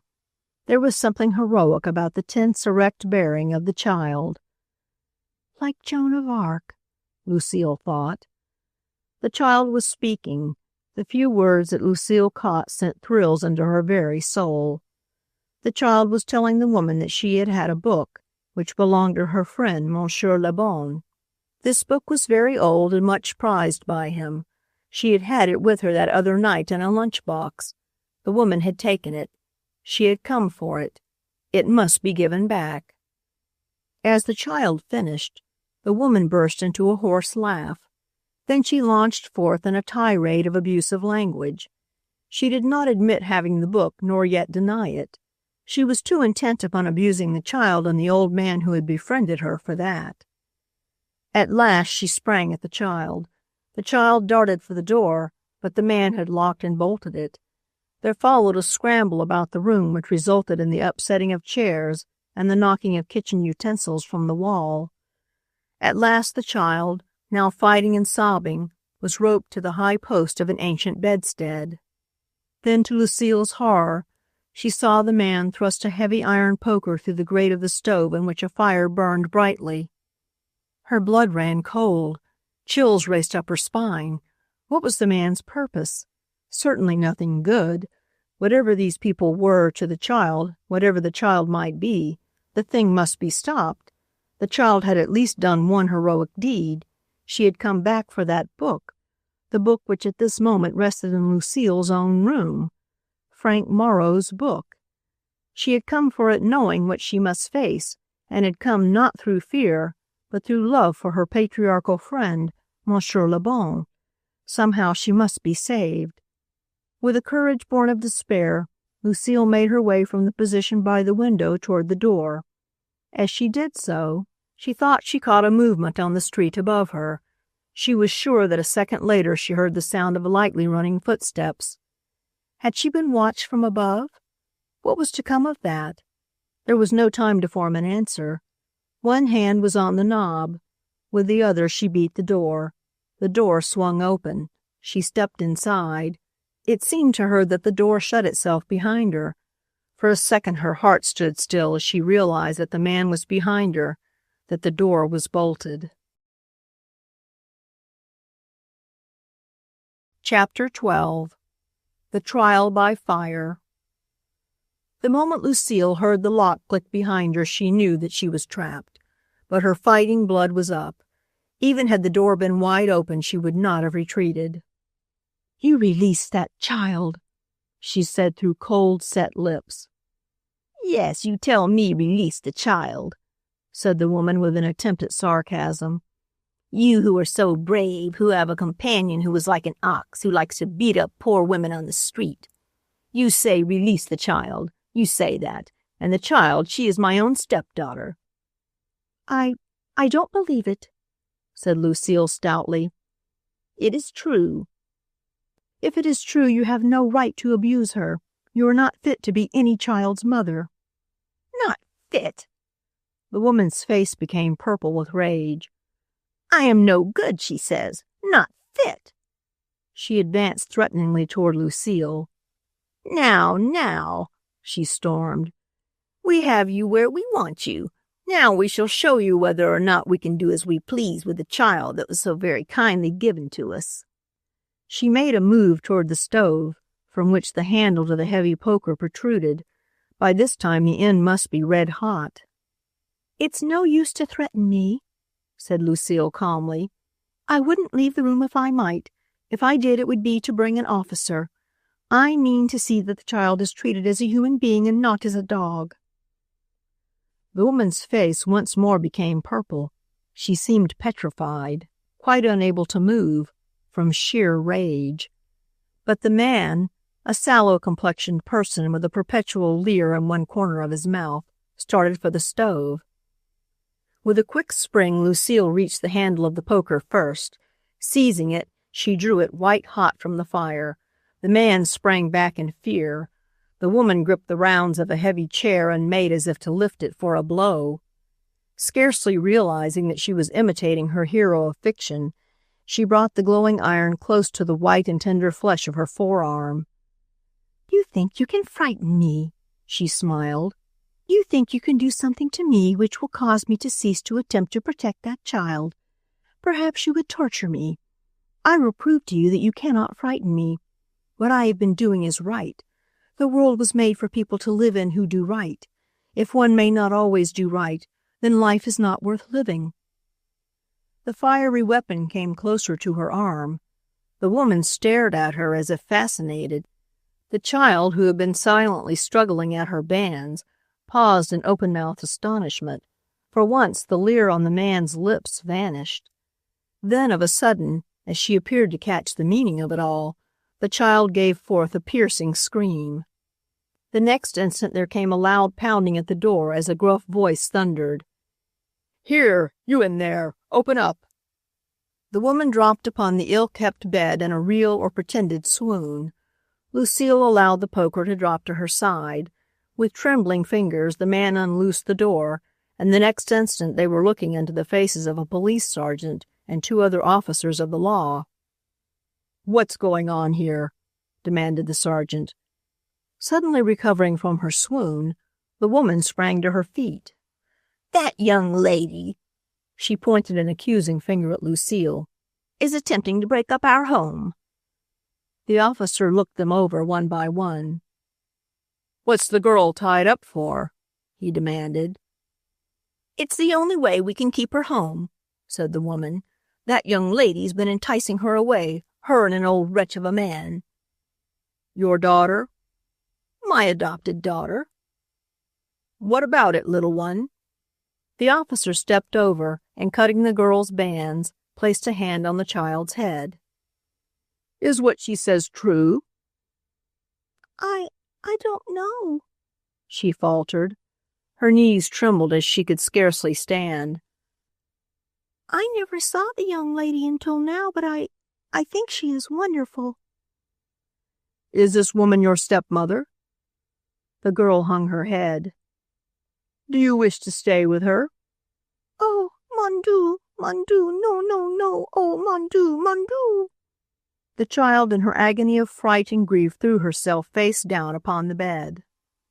The officer, seating himself beside her, smoothed her hair with his huge right hand until she was quiet, then bit by bit got from her the story of her experiences in this great American city. Lucile listened eagerly as the little girl talked falteringly.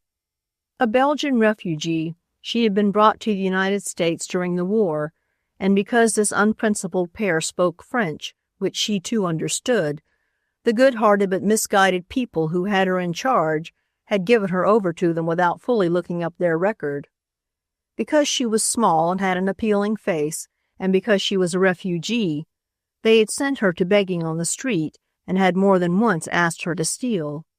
Having been brought up by conscientious parents, all this was repulsive to her, so one day she had run away.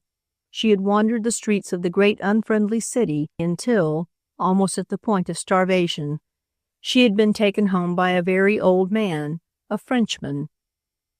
French, she said, but not like these. She pointed a finger of scorn at the man and woman. A French gentleman, a very, very wonderful man. She had lived with him and had helped him all she could. Then one night, as she was on an errand for him, the woman, her stepmother, had found her. She had been seized and dragged along the street. But by some strange chance she did not at all understand, she had been rescued. That night she had been carrying a book. The book belonged to her aged benefactor and was much prized by him. Thinking that her foster mother had the book, she had dared return to ask for it. She proceeded to relate what had happened in that room, and ended with a plea that she might be allowed to return to the cottage on Tyler Street. "Are you interested in this child?" the officer asked Lucile. "I surely am." "Want to see that she gets safely home?" I will." "And see here," the officer turned a stern face on the others, "if you interfere with this child in the future, we've got enough on you to put you away. You ain't fit to be no child's parents. Far as I can tell, this here old man is. This case, for the present, is settled out of court. See?" He motioned to his subordinates. They stood at attention until Lucile and the child passed out, then followed. The sergeant saw the girl and the child safely on the elevated platform, then tipping his hat, mumbled, "Good luck and thank you, miss. I've got 2 of 'em myself, and if anything ever happened to me, I'd like nothing better than to have you take an interest in 'em." Something rose up in Lucile's throat and choked her. She could only nod her thanks. The next instant they went rattling away, bound for the mystery cottage on Tyler Street. For once Lucile felt richly repaid for all the doubt, perplexity, and sleepless hours she had gone through. "It's all very strange and mysterious," she told herself, "but somehow, sometime, it will all come out right."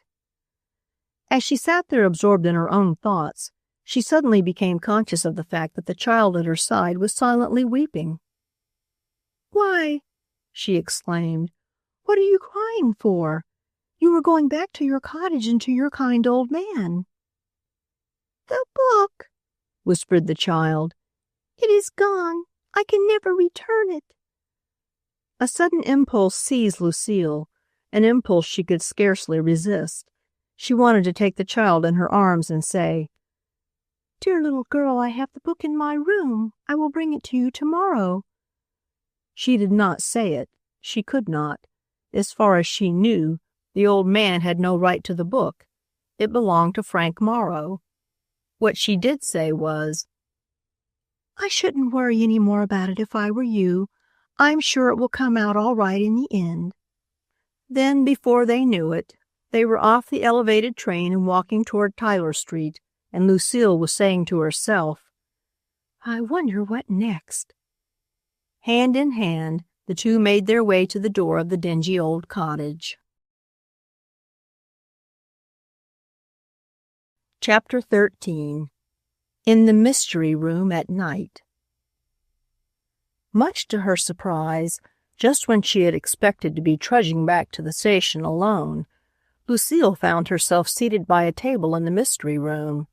She was sipping a delicious cup of hot chocolate and talking to the mystery child and her mysterious godfather. Every now and again she paused to catch her breath. It was hard for her to realize that she was in the mystery room of the mysterious cottage on Tyler Street, yet there she certainly was. The child had invited her in. A dim, strangely tinted light cast dark shadows over everything. The strange furniture took on grotesque forms. The titles of the books along the wall gleamed out in a strange manner. For a full 5 minutes the child talked to the old man in French. He exclaimed now and then, but other than that took no part in the conversation. When she had finished, he held out a thin, bony hand to Lucile and said in perfect English, "Accept my thanks for what you have done to protect this poor little one, my pretty Marie. You are a brave girl and should have a reward. But alas, I have little to give save my books, and they are an inheritance thrice removed. They were my great-grandfather's and have descended direct to me. One is loath to part with such treasure." "There is no need for any reward," said Lucile quickly. "I did it because I was interested in the child. But," with a sudden inspiration, "if you wish to do me a favor, tell me the story of your life." The man gave her a quick look. "You are so old," she hastened to add, "and so venerable, so soldier-like, so General Joffre. Your life must have been a wonderful one." "Ah, yes." The old man settled back in his chair. As if to brush a mist from before his eyes, he made a waving motion with his hand. "Ah, yes, it has been quite wonderful. That is, I may say it once was. I was born near a little town named Gondrecourt in the province of Meuse in France. There was a small chateau, very neat and beautiful, with a garden behind it, with a bit of woods and broad acres for cattle and grain. All that was my father's. It afterwards became mine. In one room of the chateau were many, many ancient volumes, some in French, some in English, for my father was a scholar, as also he educated me to be. These books were the cream of many generations, some dating back before the time of Columbus." Lucile, thinking of the book of ancient Portland charts, allowed her gaze for a second to stray to the shelf where it reposed. Again the man threw her a questioning look, but once more went on with his narrative of his life in far-off France. "Of all the treasures of field, garden, woods, or chateau, the ones most prized by me were those ancient books. So year after year I guarded them well, guarded them until an old man, in possession of all that was once my father's, I used to sit of an evening looking off at the fading hills at eventide with one of those books in my lap. Then came the war." Again his hand went up to dispel the imaginary mist. "The war took my 2 sons. They never came back. It took my 3 grandsons. We gave gladly, for was it not our beloved France that was in danger? They too never returned." The old man's hand trembled as he brushed away the imaginary mist. "I borrowed money to give to France. I mortgaged my land, my cattle, my chateau. Only my treasures of books I gave no man a chance to take. They must be mine until I died. They of all the treasures I must keep. One night," his voice grew husky, "one night there came a terrible explosion. The earth rocked. Stones of the castle fell all about the yard. The chateau was in ruins. It was a bomb from an airplane. Some way the library was not touched. It alone was safe. How thankful I was that it was so. It was now all that was left. I took my library to a small lodging in the village. Then when the war was ended, I packed all my books in strong boxes and started for Paris." He paused. His head sank upon his breast. His lips quivered. It was as if he were enduring over again some great sorrow. "Perhaps," he said after a long time, "one is foolish to grieve over what some would say is a trifle compared to other losses. But one comes to love books. They are his very dear friends. With them he shares his great pleasures. In times of sorrow they console him. Ah, yes, how wonderful they are, these books." His eyes turned toward the shelves. Then suddenly his voice changed. He hastened on. He seemed to desire to have done with it. One might have believed that there was something he was keeping back, which he was afraid his lips might speak. "I came to America," he said hoarsely, "and here I am in your great city, alone save for this blessed child and my books, some of my books, most of my books." Again he was silent. The room fell into such a silence that the very breathing of the old man sounded out like the exhaust of an engine. Somewhere in another room a clock ticked. It was ghostly. Shaking herself free from the spell of it, Lucile said, I think I must go." "No, no," cried the old man. "Not until you have seen some of my treasures, my books." Leading her to the shelves, he took down volume after volume. He placed them in her hands with all the care of a salesman displaying rare and fragile china. She looked at the outside of some, then made bold to open the covers and peep within. They were all beyond doubt very old and valuable, but one fact stood out in her mind as she finally bade them good night, stood out as if embossed upon her very soul. In the inside upper corner of the cover of every volume, done on expensive age-browned paper, there was the same gargoyle, the same letter L as had been in the other mysterious volumes. "The gargoyle's secret," she whispered as she came out upon the dark, damp streets. "The gargoyle's secret. I wonder what it is." Then she started as if in fear that the gargoyle were behind her, about to spring at her from the dark. Chapter 14. A Strange Request.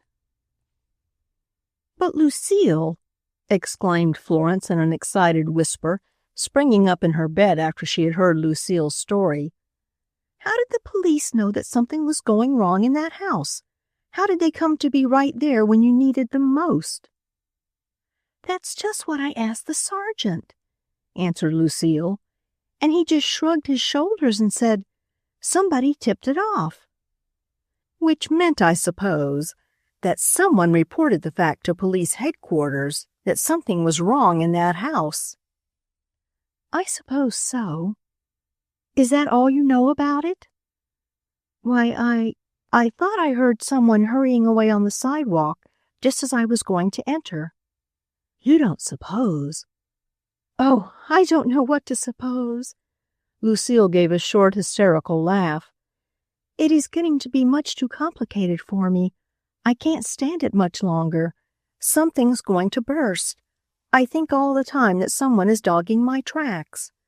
I think someone must suspect me of being in league with this old man and the child." "But if they did, why should they call the police for your protection?" "Yes, why? Why? A whole lot of whys. And who would suspect me? I would trust Frank Morrow to keep faith with me. I am sure he trusts me fully. The Portland chart book affair I was not in at all. The bindery would scarcely suspect me. There's only our own library left. You don't think—" "One scarcely knows what to think," said Florence wearily. "We sometimes forget that we are but two poor girls who are more or less dependent on the university for our support while we secure an education. Perhaps you should have confided in the library authorities in the beginning." "Perhaps, but it's too late now. I must see the thing through." "You don't believe the old Frenchman's story?" "I don't know. It's hard to doubt it. He seems so sincere. There's something left out, I suppose." Of course there is. In order to keep from starving, he was obliged to sell some of his books. Then, being heartbroken over the loss of them, he has induced the child to steal them back for him. That seems sensible enough, doesn't it?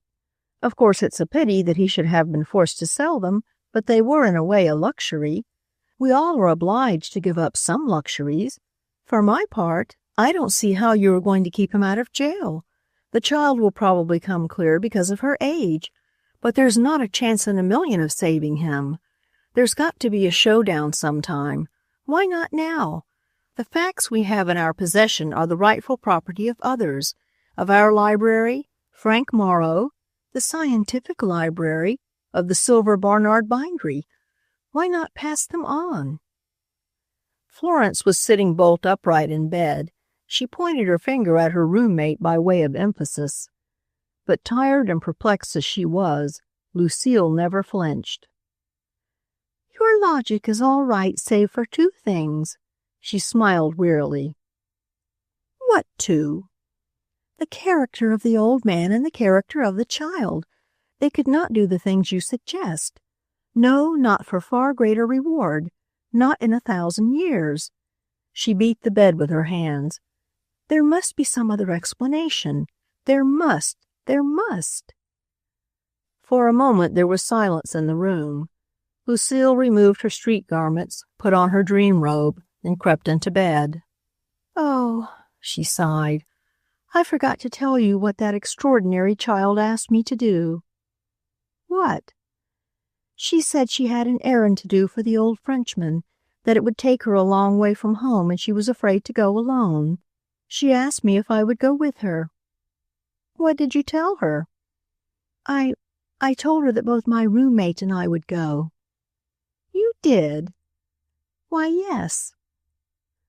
Well, said Florence after a moment's thought, I'll go, but if it's another frightful robbery, if she's going to break in somewhere and carry away some book worth thousands of dollars, I'm not in on it. I'll drag her to the nearest police station and our fine little mystery will end right there. Oh, I don't think it can be anything like that, said Lucile sleepily. Anyway, we can only wait and see. With that, she turned her right cheek over on the pillow and was instantly fast asleep. Chapter 15. A Strange Journey. The hours of the following day dragged as if on leaden wings. With nerves worn to single strands, Lucile was now literally living on excitement. The fact that she was to go with the mystery child on a night's trip which held promise of excitement and possible adventure in it went far toward keeping her eyes open and on their task. But for all this, the hours dragged. At the library she was startled to note the worn and haggard look on Harry Brock's face. She wanted to ask him the cause of it, and to offer sympathy, but he appeared to actually avoid her. Whenever she found some excuse to move in his direction, he at once found one for moving away to another corner of the library. Whatever can be the matter with him? She asked herself. I wonder if I could have offended him in any way. I should hate to lose his friendship. Night came at last, and with it the elevated station and Tyler Street. With her usual promptness, the child led them to a surface car. They rode across the city. From the car they hurried to an interurban depot of a steam line. So it's to be out of the city, Florence whispered to Lucile. I hadn't counted on that. It may be more than we bargained for. I hope not, shivered Lucile. I've been all warmed up over this trip the whole day through, and now when we are actually on the way I feel cold as a clam and sort of creepy all over. Do you suppose it will be anything very dreadful? Why, no, laughed Florence. Far as feelings go, mine have been just the opposite to yours. I didn't want to go and felt that way all day, but now it would take all the conductors in the service to put me off the train. With all the seriousness of a grown-up, the child purchased tickets for them all, and now gave them to the conductor without so much as suggesting their destination to the girls. I don't know where I'm going, but I'm on my way, whispered Florence with a smile. "Seems strange, doesn't it?" said Lucile. "Shh," warned Florence. The child had turned a smiling face toward them. "I think it's awfully good of you to come," she beamed. "It's a long way, and I'm afraid we'll be late getting home. But you won't have to do anything, not really. Just go along with me. It's a dreadfully lonesome place. There's a long road you have to go over, and the road crosses a river, and there is woods on both sides of the river. Woods are awful sort of spooky at night, don't you think so?" Florence smiled and nodded. Lucile shivered. "I don't mind the city," the child went on. "Not any of it. There are always people everywhere and things can't be spooky there. But right out on the roads and in the woods and on beaches where the water goes wash, wash, wash at night, I don't like that, do you?"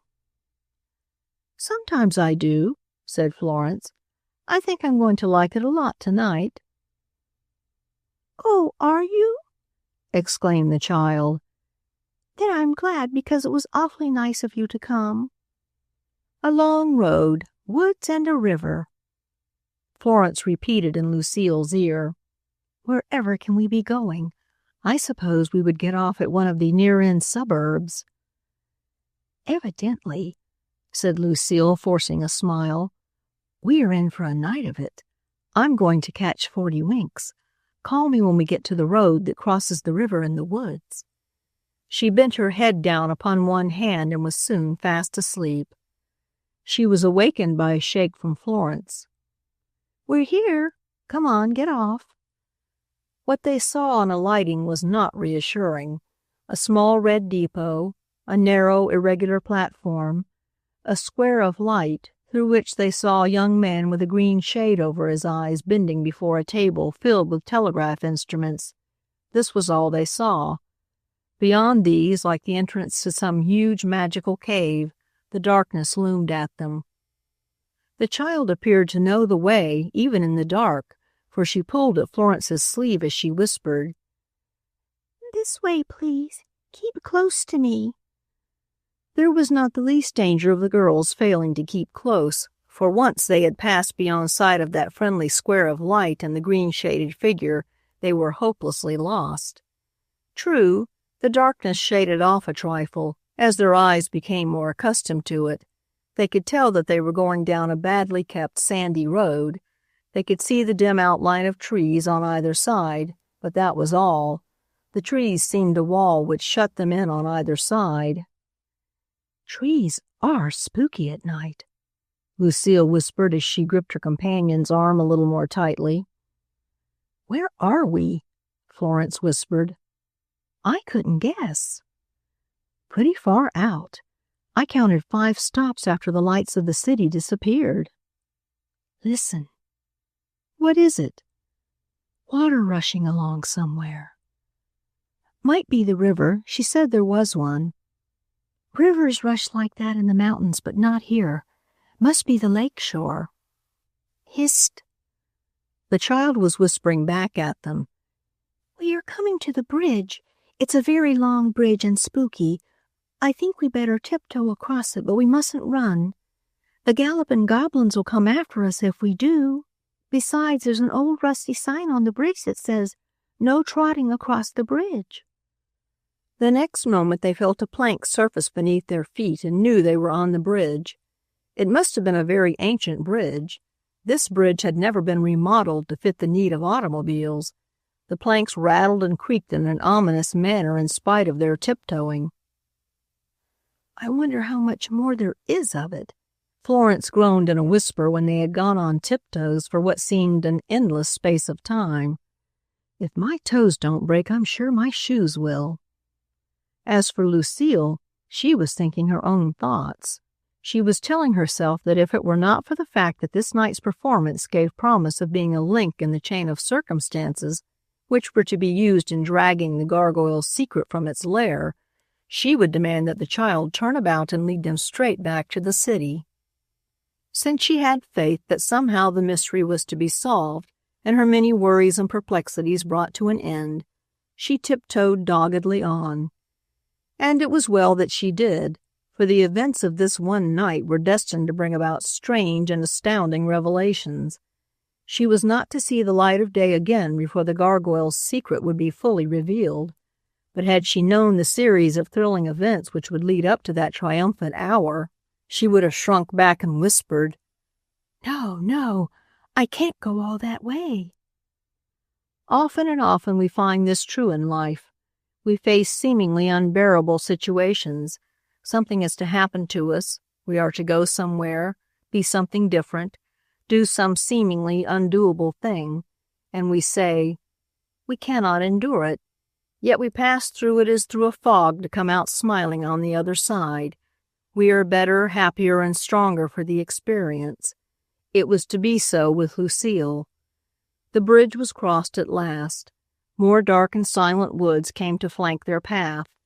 Then, out of the distance, there loomed great bulks of darker masses.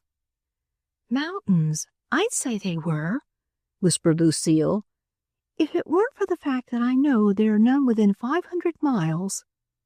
For a time they trudged along in silence. Then suddenly Florence whispered, "Oh, I know. Dunes, sand dunes. Now I know where we are. We are near the lake shore. I was out here somewhere for a week last summer. By day it's wonderful. Regular mountains of sand that has been washed up and blown up from the bed of the lake. Some of them are hundreds of feet above the level of the lake. There are trees growing on them and everything." "But what are we doing out here?" "I can't guess. There is a wonderful beach everywhere and cottages here and there." "But it's too late for summer cottages. They must all be closed." "Yes, of course they must." Again they trudged on in silence. Now they left the road to strike away across the soft, yielding surface of the sand. They sank into their ankles. Some of the sand got into their shoes and hurt their feet, but still they trudged on. The rush of waters on the shore grew louder. "I love it," Florence whispered. "I like sleeping where I can hear the rush of water. I've slept beside the Arctic Ocean, the Bering Sea, and the Pacific. I've slept by the shore of this old lake. Once in the Rocky Mountains I climbed to the timberline and there slept for 5 nights in a tent where all night long you could hear the rush of icy water over rocks, which were more like a stony stairway than the bed of a stream. It was grand. When I am sleeping where I can hear the rush of water, I sometimes half awaken at night and imagine I am once more on the shore of the Arctic or in a tent at the timberline of the Rockies." While she was whispering this, they felt the sand suddenly harden beneath their feet and knew that they had reached the beach. "You know," the child whispered suddenly and mysteriously back at them, "I don't like beaches at night. I lived by one when I was a very little girl. There was a very, very old woman lived there, too. She told me many terrible stories of the sea. And do you know, once she told me something that has made me afraid to be by the shore at night. It makes it spooky." She suddenly seized Lucile's arm with a grip that hurt while she whispered, "That's why I wanted you to come. She told me," she went on, "that old woman told me." Lucile fancied she could see the child's frightened eyes gleaming out of the night. "About the men who were lost at sea. Brave seamen who go on ships and brave soldiers, too.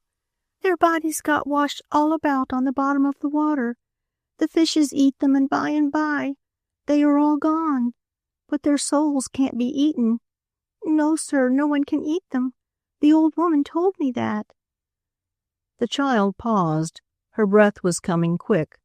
Her grip tightened on Lucile's arm as she whispered, "And sometimes I'm afraid one of their souls will get washed right up on the sand at night. That's what frightens me so. What do you think it would look like? What do you? Would it be all yellow and fiery like a glowworm, or would it be just white like a sheet?" "Florence," whispered Lucile with a shiver, "tell her to be quiet. She'll drive me mad." But there was no need. There is much courage to be gained by telling our secret fears to others. The child had apparently relieved her soul of a great burden, for she tramped on once more in silence. Several moments had passed when she suddenly paused before some dark object which stood out above the sand. "A boat," whispered Lucile. "If you'll just help me," said the child, "we can push it into the water." "What for?" Florence asked. "Why, to go in, of course. It's the only way." For a moment the two girls stood there undecided. Then Florence whispered, "Oh, come on, it's not rough. Might as well see it through." Chapter 16. Night Visitors. A moment later they were listening to the creak of rusty oarlocks and the almost inaudible dip-dip of the oars as the child herself sent the boat out from the beach to bring it half about and skirt the shore. The boat was some 16 feet long. A clinker-built craft, it was light and buoyant, but for all that, with 3 persons aboard, the rowing of it was a tax on the strength of the child's slender arms. To add to her troubles, the water began to rubber up a bit. Small waves came slap-slapping the boat's side. Once a bit of spray broke in Florence's face. "Here," she whispered, "it's too heavy for you. Let me have the oars, then you tell me which way to go." "Straight ahead, only not too close in. There's a wall." "A wall?" Lucile thought to herself. "Sounds like a prison. There's a parole camp out here somewhere. It can't be." She shuddered. "No, of course not. What would that old man and child have to do with prisons?" Then suddenly an ugly thought forced its way into her mind. Perhaps after all these two were members of a gang of robbers. Perhaps a member of the gang had been in prison and was at this moment in the parole camp. What if this turned out to be a jail-breaking expedition? "No, no," she whispered as she shook herself to free her mind of the thought. "There's the wall," whispered Florence as a gray bulk loomed up to the right of them. They passed it in silence. To Lucile they seemed like Marines running a blockade in time of war. But Florence was busy with other thoughts. That wall seemed vaguely familiar to her. It was as if she had seen it in a dream, yet could not recall the details of the dream. A storm was brewing off in the west. Now and then a distant flash of lightning lighted up the surrounding waters. Of a sudden, one of these, more brilliant than the rest, lighted up the shore, which, at a word from the child, they were now nearing.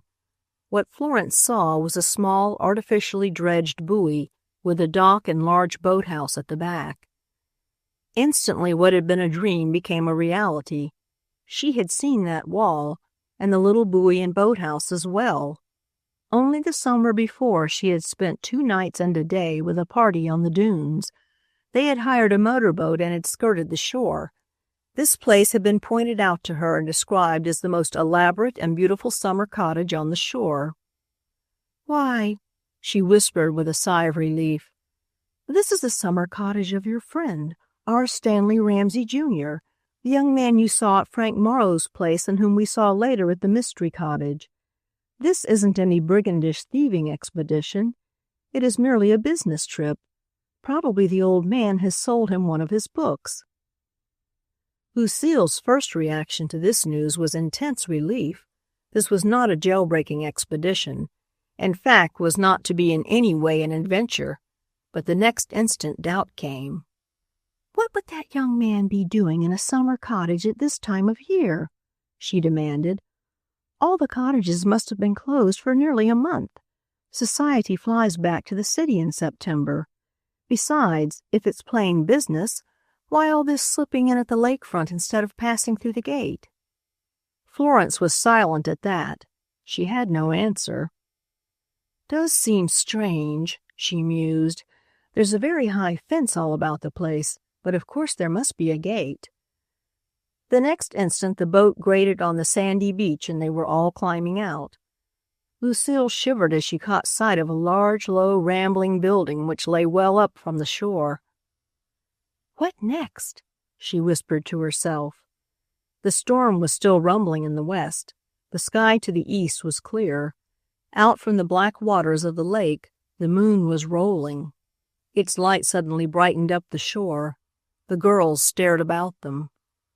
Up from the beach a little way was an affair which resembled an Indian tepee. It was built of boards and covered with birch bark. Its white sides glimmered in the moonlight. Through the shadows of trees and shrubbery they made out a rustic pavilion, and beyond that the cottage, which was built in rustic fashion as befits a summer residence of a millionaire, although little short of a mansion. "Wouldn't you like to see the inside of it?" breathed Florence. "I've always wondered what such a place was like." "Yes," whispered Lucile, "but I'd prefer daylight." They had been following the child. She had led them as far as a rustic arbor.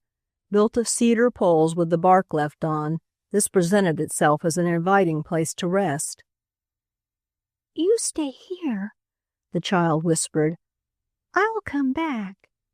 She vanished into the shadows. "Well," whispered Lucile. "What do you make of it?" Florence asked. "Nothing yet." "Is someone here to meet her, or is she entering the place to get something?" "Don't know. Lucile stopped short. "Did you see that?" she whispered tensely as she gripped her companion's arm. "What?"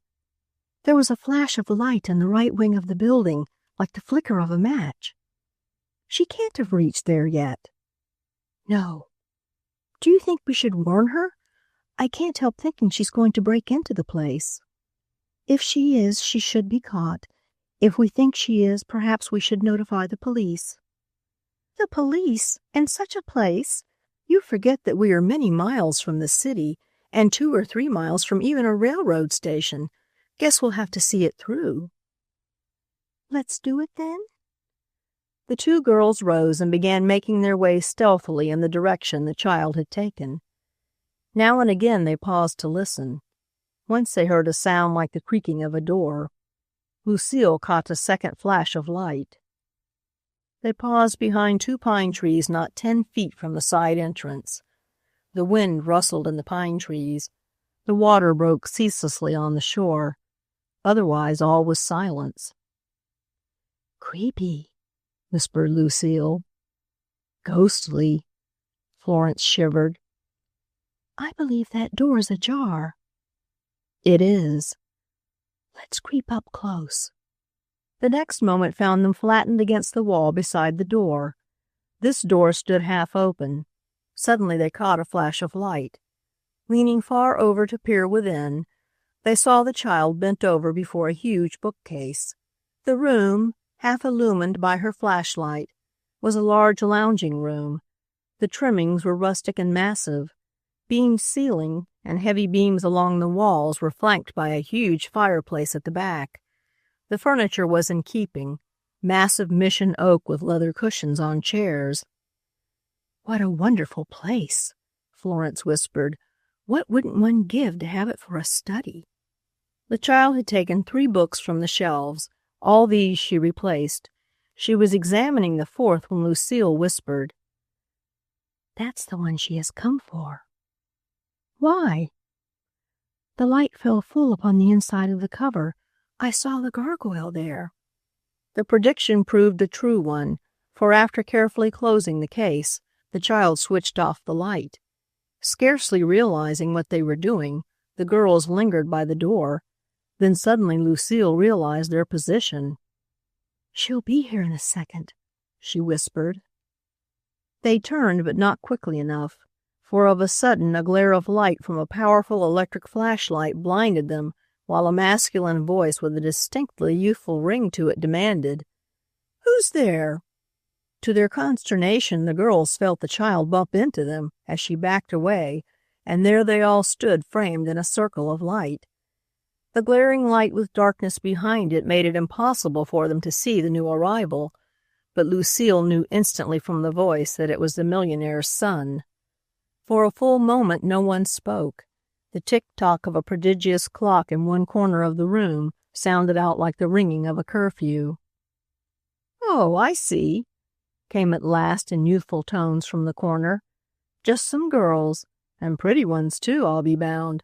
Come to borrow a book, did you? Who let you in, I wonder? But never mind. Suppose you're here for a weekend at one of the cottages and needed some reading matter. Rather unconventional way of getting it, but it's all right. Just drop it in the mailbox at the gate when you're done with it." The girl suddenly became conscious of the fact that the child was doing her best to push them out of the door. Yielding to her backward shoves, they sank away into the shadows and, scarcely believing their senses, found themselves apparently quite free to go their way. "That," breathed Florence, "was awful decent of him." "Decent?" Lucile exploded. It was grand. Look here." She turned almost savagely upon the child. "You didn't intend to give that book back, but you're going to do it. You're going to put it in that mailbox tonight." "Oh, no, I'm not," the child said cheerfully. You're not?" Lucile stammered. "What right have you to keep it?" "What right has he? It does not belong to him. It belongs to Monsieur Le Bon." "Why, that's nonsense. That—" Lucile broke off suddenly. "Look!" she exclaimed. "The boat's gone." It was all too true. They'd reached the beach where they had left the boat. It had vanished.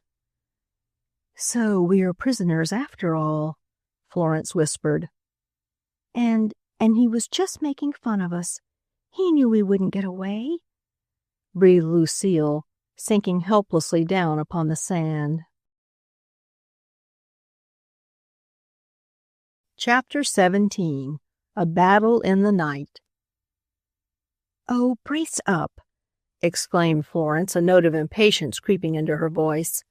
"We'll get out of this place some way. Perhaps the boat wasn't taken. Perhaps it has—" She stopped to stare away across the water. "I believe it's out there away down the beach. Look, Lucile, look sharp." The moon had gone behind a small cloud. As it came out, they could see clearly the dark bulk of the boat dancing on the water, which was by now roughening up before the rising storm. "It's out there," exclaimed Florence. "We failed to pull it ashore far enough. There is a side sweep to the waves that carried it out. We must get it." "Yes, oh yes, we must," the child exclaimed. "It wasn't mine, it was borrowed." "You borrow a lot of things," exclaimed Florence. "Oh, no, indeed, not many, not hardly any at all." "But, Florence, how can we get it?" protested Lucile. "I'm a strong swimmer. I swam a mile once. The boat's out only a few hundred yards. It will be easy." "Not with your clothes on." Florence did not answer. She threw a glance toward the millionaire's cottage. All was dark there. "Here." Lucile felt a garment thrust into her hands, then another and another. "Florence, you mustn't." "It's the only way." A moment later, Florence's white body gleamed in the moonlight as she raced away down the beach to gain the point nearest the boat. To the listening ears of Lucile and the child there came the sound of a splash, then the slow plash, plash, plash of a swimmer's strokes. Florence was away and swimming strong, but the wind from off a point had caught the boat and was carrying it out from shore, driving it on faster than she knew. Confident of her ability to reach the goal in a mere breath of time, she struck out at once with the splendid swing of the Australian crawl. Trained to the pink of perfection, her every muscle in condition, she laughed at the wavelets that lifted her up only to drop her down again, and now and again to dash a saucy handful of spray in her face. She laughed and even hummed a snatch of an old sea song. She was as much at home in the water as in her room at the university. But now, as she got farther from the shore, the waves grew in size and force. They impeded her progress. The shore was protected by a rocky point farther up the beach. She was rapidly leaving that protection. Throwing herself high out of the water, she looked for the boat. A little cry of consternation escaped her lips. She had expected to find it close at hand. It seemed as far away as when she had first seen it. "It's the wind off the point," she breathed. "It's taking it out to sea. It's going to be a battle, a real scrap." Once more she struck out with the powerful stroke which carries one far, but draws heavily upon his emergency fund of energy. For 3 full moments she battled the waves. Then, all but breathless, she slipped over on her back to do the dead man's float. "Just for a few seconds. Got to save my strength, but I can't waste time." Now, for the first time, she realized that there was a possibility that she would lose this fight. The realization of what it meant if she did lose swept over her and left her cold and numb. To go back was impossible. The wind and waves were too strong for that. To fail to reach the boat meant death. Turning back again into swimming position, she struck out once more, but this time it was not to crawl. That cost too much. With an easy hand-over-hand swing which taxed the reserve forces little more than floating, she set her teeth hard, resolved slowly but surely to win her way to the boat and to safety. Moments passed, long, agonizing moments. Lucile on the shore, by the gleam of a flare of lightning, caught now and then a glimpse of the swimmer. Little by little she became conscious of the real situation. When it dawned upon her that Florence was in real peril, she thought of rushing to the cottage and calling to her assistance any who might be there. Then she looked at the bundle of clothing in her arms and flushed. "She'd never forgive me," she whispered. Florence, still battling, felt the spray break over her, but still kept on the even swing. Now and again, high on the crest of a wave, she saw the boat. She was cheered by the fact that each time it appeared to loom a little larger. "Gaining," she whispered. 50 yards to go." Again moments passed, and again she whispered, "Gaining, 30 yards." A third time she whispered, 20 yards. After that it was a quiet, muscle-straining, heart-breaking, silent battle, which caused her very senses to reel. Indeed, at times she appeared conscious of only one thing, the mechanical swing of her arms, the kick of her feet. They seemed but mechanical attachments run by some electrical power. When at last the boat loomed black and large on the crest of a wave just above her, she had barely enough brain energy left to order her arms into a new motion. Striking upward with her right hand, she gripped the craft's side. The next instant, with a superhuman effort, without overturning it, she threw herself into the boat, there to fall panting across a seat. "What a battle!" she gasped. "But I won! I won!" For 2 minutes she lay there motionless. Then, drawing herself stiffly up to a sitting position, she adjusted the oars to their oarlocks, and, bending forward, threw all her magnificent strength into the business of battling the waves and bringing the boat safely ashore. There are few crafts more capable of riding a stormy sea than is a clinker-built rowboat.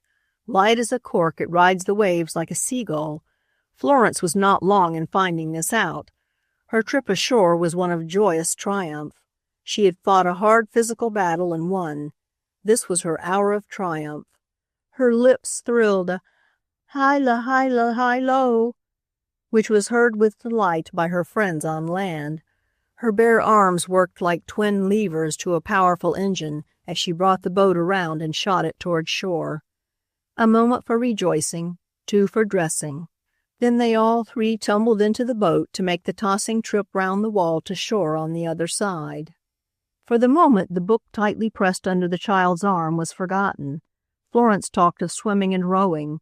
She talked of plans for a possible summer's outing which included days upon the water and weeks within the forest primeval. As they left the boat on the beach, they could see that the storm was passing to the north of them.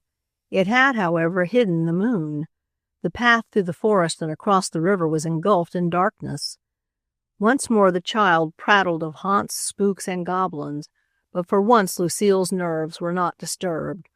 Her mind had gone back to the old problems, the mystery of the Gargoyle, and all the knotty questions which had come to be associated with it. This night a new mystery had thrust its head up out of the dark, and an old theory had then exploded. She had thought that the young millionaire's son might be in league with the old man and the child in carrying away and disposing of old and valuable books. But here was the child coming out to this all but deserted cottage at night to take a book from the young man's library. He hasn't a thing in the world to do with it, she told herself. She paused in her perplexing problem to grip her companion's arm and whisper, "What was that?" They were nearing the plank bridge. She felt certain that she heard a footstep upon it, but now as she listened she heard nothing but the onrush of distant waters. "Just your nerves," answered Florence. "It was not. I was not thinking of the child's foolish chatter. I was thinking of our problem, of the Gargoyle's secret. Someone is crossing the bridge." Even as she spoke, as if in proof of her declaration, there came a faint pat, pat, pat, as if someone moving on the bridge on tiptoe. "Someone is shadowing us," Lucile whispered. "Looks that way." "Who is it?" "Someone from the cottage, perhaps, watching to see what the child does with the book. She must take it back." "Yes, she must." "It might be," and here even stout-hearted Florence shuddered, "it might be that someone had shadowed us all the way from the city." "The one who followed me the night I got caught in that wretched woman's house and other times?" "Yes." "But he couldn't have gone all the way, not up to the cottage. He couldn't get through the fence and there was no other boat." "Well, anyway, whoever it is, we must go on. Won't do any good standing here shivering." Once more they pressed into the dark, and once more Lucile resumed her attempt to disentangle the many problems which lay before her. Chapter 18. Frank Morrow Joins in the Hunt. That she had reached the limit of her resources, her power to reason and to endure, Lucile knew right well. To go on as she had been day after day, each day adding some new responsibility to her already overburdened shoulders, was to invite disaster. It was not fair to others. The set of Shakespeare, the volume of Portland charts, the hand-bound volume from the bindery, and this book just taken from the summer home of the millionaire, were all for the moment in the hands of the old man and the child. How long would they remain there? No one could tell save the old man and perhaps the child. That she had had no part whatever in the taking of any of them, unless her accompanying of the child on this trip might be called taking a part, she knew quite well. Yet one is responsible for what one knows. "I should have told what I knew about the set of Shakespeare in the beginning," she chided herself. "Then there would have been no other problems. All the other books would be at this moment in their proper places, and the old man and child would be—" She could not say the words, "in jail." It was too terrible to contemplate. That man and that child in jail. And yet she suddenly remembered the child's declaration that she would not return the book to the summer cottage. She had said the book belonged to the old man. Perhaps, after all, it did. She had seen the millionaire's son in the mystery room talking to the old man. Perhaps, after all, he had borrowed the book and the child had been sent for it. There was some consolation in that thought. "But that does not solve any of the other problems," she told herself. "And besides, if she has a right to the book, why all this creeping up to the cottage by night by way of the water? And why did he assume that she was borrowing it?" And so, after all her speculation, she found herself just where she had left off. The tangle was no less a tangle than before. "Question is," she whispered to herself, "am I going to go to the police or to the university authorities with the story and have these mysterious people arrested, or am I not?" They reached the station just as the last train was pulling in. Florence and the child had climbed aboard, and Lucile had her hand on the rail when she saw a skulking figure emerge from the shadows of the station. The person, whoever he might be, darted down the track to climb upon the back platform just as the train pulled out. "That," Lucile told herself, "is the person who crossed the bridge ahead of us. He is spying on us. I wonder who he is and what he knows." A cold chill swept over her as if a winter blast had passed down the car. When Florence had been told of what Lucile had seen, she suggested that they go back and see who the man was. "What's the use?" said Lucile. We can't prove that he's following us. It would only get us into another mess, and goodness knows we're in enough now." So, with the mystery child curled up fast asleep in a seat before them, hugging the newly acquired book as though it were a doll, they rattled back toward the city. In spite of the many problems perplexing her, Lucile soon fell asleep. Florence remained to keep vigil over her companion, the child and the supposedly valuable book. They saw nothing more of the mysterious person who had apparently been following them. Arrived at the city, they were confronted with the problem of the immediate possession of the latest of the strangely acquired volumes. Should the child be allowed to carry it to the mysterious cottage, or should they insist on taking it to their room for safekeeping? They talked the matter over in whispers just before arriving at their station. "If you attempt to make her give it up," Florence whispered, "she'll make a scene. She's just that sort of a little minx." "I suppose so," said Lucile wearily. "Might as well let her keep it. It's as safe as any of the books are at that cottage, and really, it's not as much our business as you keep thinking it is. We didn't take the book. True, we went along with her, but she would have gone anyway. We're not the guardians of all the musty old books in Christendom. Let's forget at least this one and let that rich young man get it back as best he can. He took the chance in allowing her to take it away." Lucile did not entirely agree to all this, but was too tired to resist her companion's logic, so the book went away under the child's arm. After a very few hours of restless sleep, Lucile awoke with one resolve firmly implanted in her mind. She would take Frank Morrow's book back to him and place it in his hand. Then she would tell him the part of the story that he did not already know. After that, she would attempt to follow his advice in the matter. With the thin volume of The Complete Angler in the pocket of her coat, she made her way at an early hour to his shop. He had barely opened up for the day. No customers were yet about. Having done his 9 holes of golf before coming down and having done them exceedingly well, he was feeling in a particularly good humor. "Well, my young friend," he smiled, "what is it I may do for you this morning?" Why," he exclaimed, turning her suddenly about to the light. "You've been losing sleep about something. Tut, tut, that will never do." She smiled in spite of herself. Here was a young old man who was truly a dear. "Why, I came," she smiled again as she drew the valuable book from her pocket, "to return your book and to tell you just how I came to have it." "That sounds interesting." Frank Morrow, rubbing his hands together as one does who is anticipating a good yarn, then led her to a chair. 15 minutes later, as the story was finished, he leaned back in his chair and gave forth a merry chuckle as he gurgled. "Fine, oh fine. That's the best little mystery story I've heard in a long time. It's costing me $200, but I don't begrudge it, not a penny of it. The yarn's really worth it.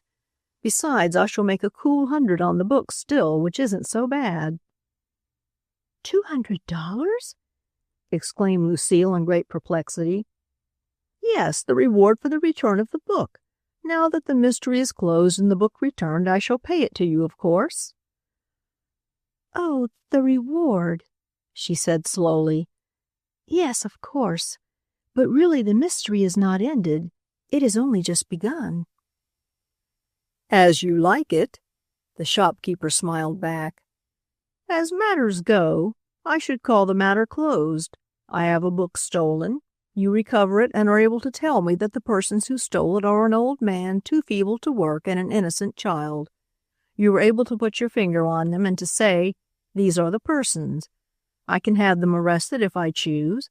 I too am an old man, not so old as your Frenchman, yet old enough to know something of what he must feel, with the pinch of age and poverty dragging at the tail of his coat. I happen to love all little children and to feel their suffering quite as much as they do when they must suffer. I do not choose to have those 2 people arrested. That ends the affair, does it not? You have your reward, I my book. They go free, not because justice says they should, but because a soft heart of an old man says they must." He smiled and brushed his eyes with the back of his hands. Having nothing to say, Lucile sat there in silence. Presently Frank Morrow began. "You think this is unusual because you do not know how common it is. You have never run a bookstore. You would perhaps be a little surprised to have me tell you that almost every day of the year some book more or less valuable is stolen, either from a library or from a bookshop. It is done, I suppose, because it seems so very easy. Here is a little volume worth, we will say, $10. It will slip easily into your pocket. When the shopkeeper is not looking, it does slip in. Then again, when he is not paying any particular attention to you, you slip out upon the street. You drink in a few breaths of fresh air, cast a glance to right and left of you, then walk away. You think the matter is closed. In reality, it has just begun. In the first place, you probably did not take the book so you might have it for your library. Collectors of rare books are seldom thieves. They are often cranks, but honest cranks. More books are stolen by students than by any other class of people. They have a better knowledge of the value of books than the average run of folks, and they more often need the money to be obtained from the sale of such books. Nothing seems easier than to take a book from one store, to carry it to another store 6 or 8 miles away and sell it, than to wash your hands of the whole matter. Nothing in reality is harder. All the bookstore keepers of every large city are bound together in a loosely organized society for mutual protection. The workings of their underground railways are swifter and more certain than the United States Secret Service. The instant I discover that one of my books has been carried off, I sit down and put the name of it on a multigraph.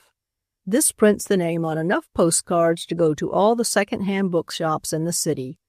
When the shopkeepers get these cards, they read the name and know the book has been stolen.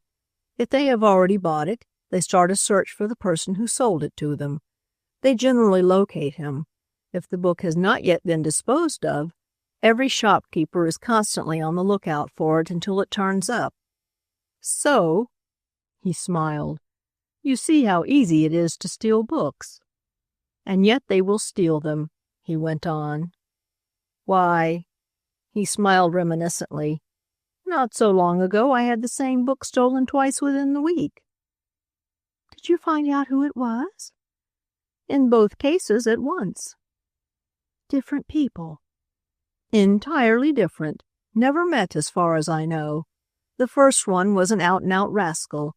He wanted the money for needless luxuries. We treated him rough, very rough. The other was a sick student who we found had used the money to pay car fare to his home. I did not even trouble to find out where his home was, just paid the $10 to the man who had purchased the book from him and charged it off on my books. That, he stroked his chin thoughtfully, that doesn't seem like common sense or justice either, yet it is the way men do. Anyway, it's the way I do. Again there was silence. But, Lucile hesitated. This case is different. The mystery still exists. Why does Monsieur Le Bon want the books? He has not sold a single volume. Something must be done about the books from the university, the scientific library, and the bindery. That's true, said Frank Morrow thoughtfully. There are angles to the case that are interesting, very interesting. Mind if I smoke? Lucile shook her head. Thanks. He filled and lighted his pipe. Mind going over the whole story again? No, not a bit. She began at the beginning and told her story. This time he interrupted her often, and it seemed that as he asked question after question, his interest grew as the story progressed. Now I'll tell you what to do. He held up a finger for emphasis as she concluded. He leaned far forward, and there was a light of adventure in his eye. I'll tell you what you do. Here's $100. He drew a roll of bills from his pocket. You take this money and buy yourself a ticket to New York. You can spare the weekend at least. When you get to New York, go to Burtnoe's bookstore and ask for Roderick Vining. He sold me that copy of The Complete Angler. I sent out to bid for such a book when I had a customer for it, and he was one of 2 who responded. His book was the best of the 2, so I took it. He is in charge of fine binding in the biggest bookstore in his city. They deal in new books, not second-hand ones, but he dabbles in rare volumes on the side. Tell him that I want to know where he got the book. Take the book along to show you are the real goods. When he tells you where, then find that person if you can and ask him the same question. Keep going until you discover something. You may have to hunt up a half-dozen former owners, but sooner or later you will come to an end, to the place where that book crossed the sea, and unless I miss my guess, that's mighty important. I am sorry to have to send you. Wish I could go myself," he said after a moment's silence. "It will be an interesting hunt and may even be a trifle dangerous, though I think not." "But this money, this $100? Lucile hesitated, fingering the bills. "Oh, that," he smiled. "That's the last of my profit on the little book. We'll call that devoted to the cause of science or lost books or whatever you like. But," he called after her as she left the shop, "be sure to keep your fingers tight closed around the little book." This, Lucile was destined to discover, was not so easily done. Chapter 19. Lucile Solves No Mystery. Buried deep beneath the blankets of Lower 9, Car 20, bound for New York, Lucile for a time that night allowed her thoughts to swing along with the roll of the Century Limited. She found herself puzzled at the unexpected turn of events. She had never visited New York, and she welcomed the opportunity. There was more to be learned by such a visit, brief though it was bound to be, than in a whole month of poring over books. But why was she going? What did Frank Morrow hope to prove by any discoveries she might make regarding the former ownership of the book she carried in her pocket? She had never doubted but that the aged Frenchman, when badly in need of funds, had sold the book to some American. That he should have repented of the transaction and had wished the book back in his library seemed natural enough. Lacking funds to purchase it back, he had found another way. That the ends justified the means, Lucile very much doubted. Yet there was something to be said for this old man because of his extreme age. It might be that he had reached the period of his second childhood, and all things appeared to belong to him. "But here," she told herself, rising to a sitting posture and trying to stare out into the fleeing darkness, "here we suddenly discover that the book came from New York. What is one to make of that? Very simple in a way, I suppose. This aged Frenchman enters America by way of New York. He needs funds to pay his passage and the freight on his books to Chicago, so he sells one or two books to procure the money. Yet I doubt if that would be Frank Morrow's solution of the problem. Surely he would not sacrifice $100 to send me to New York merely to find out who the man was to whom the old Frenchman had sold the book. He must think there is more to it than that, and perhaps there is. Oh, well," she sighed as she settled back on her pillow. "Let that come when it comes. I am going to see New York. Newyork. She spelled it out. And that is a grand and glorious privilege." The next moment the swing of the Century Limited as it clicked over the rails and the onward rush of scenery meant nothing to her. She was fast asleep. Morning found her much refreshed. After a half hour in the washroom and another in the diner over coffee and toast, she felt equal to the facing of any events which might chance to cross her path that day. There are days in all our lives that are but blanks. They pass and we forget them forever. There are other days that are so pressed full and running over with vivid experience that every hour, as we look back upon it, seems a crowded hour.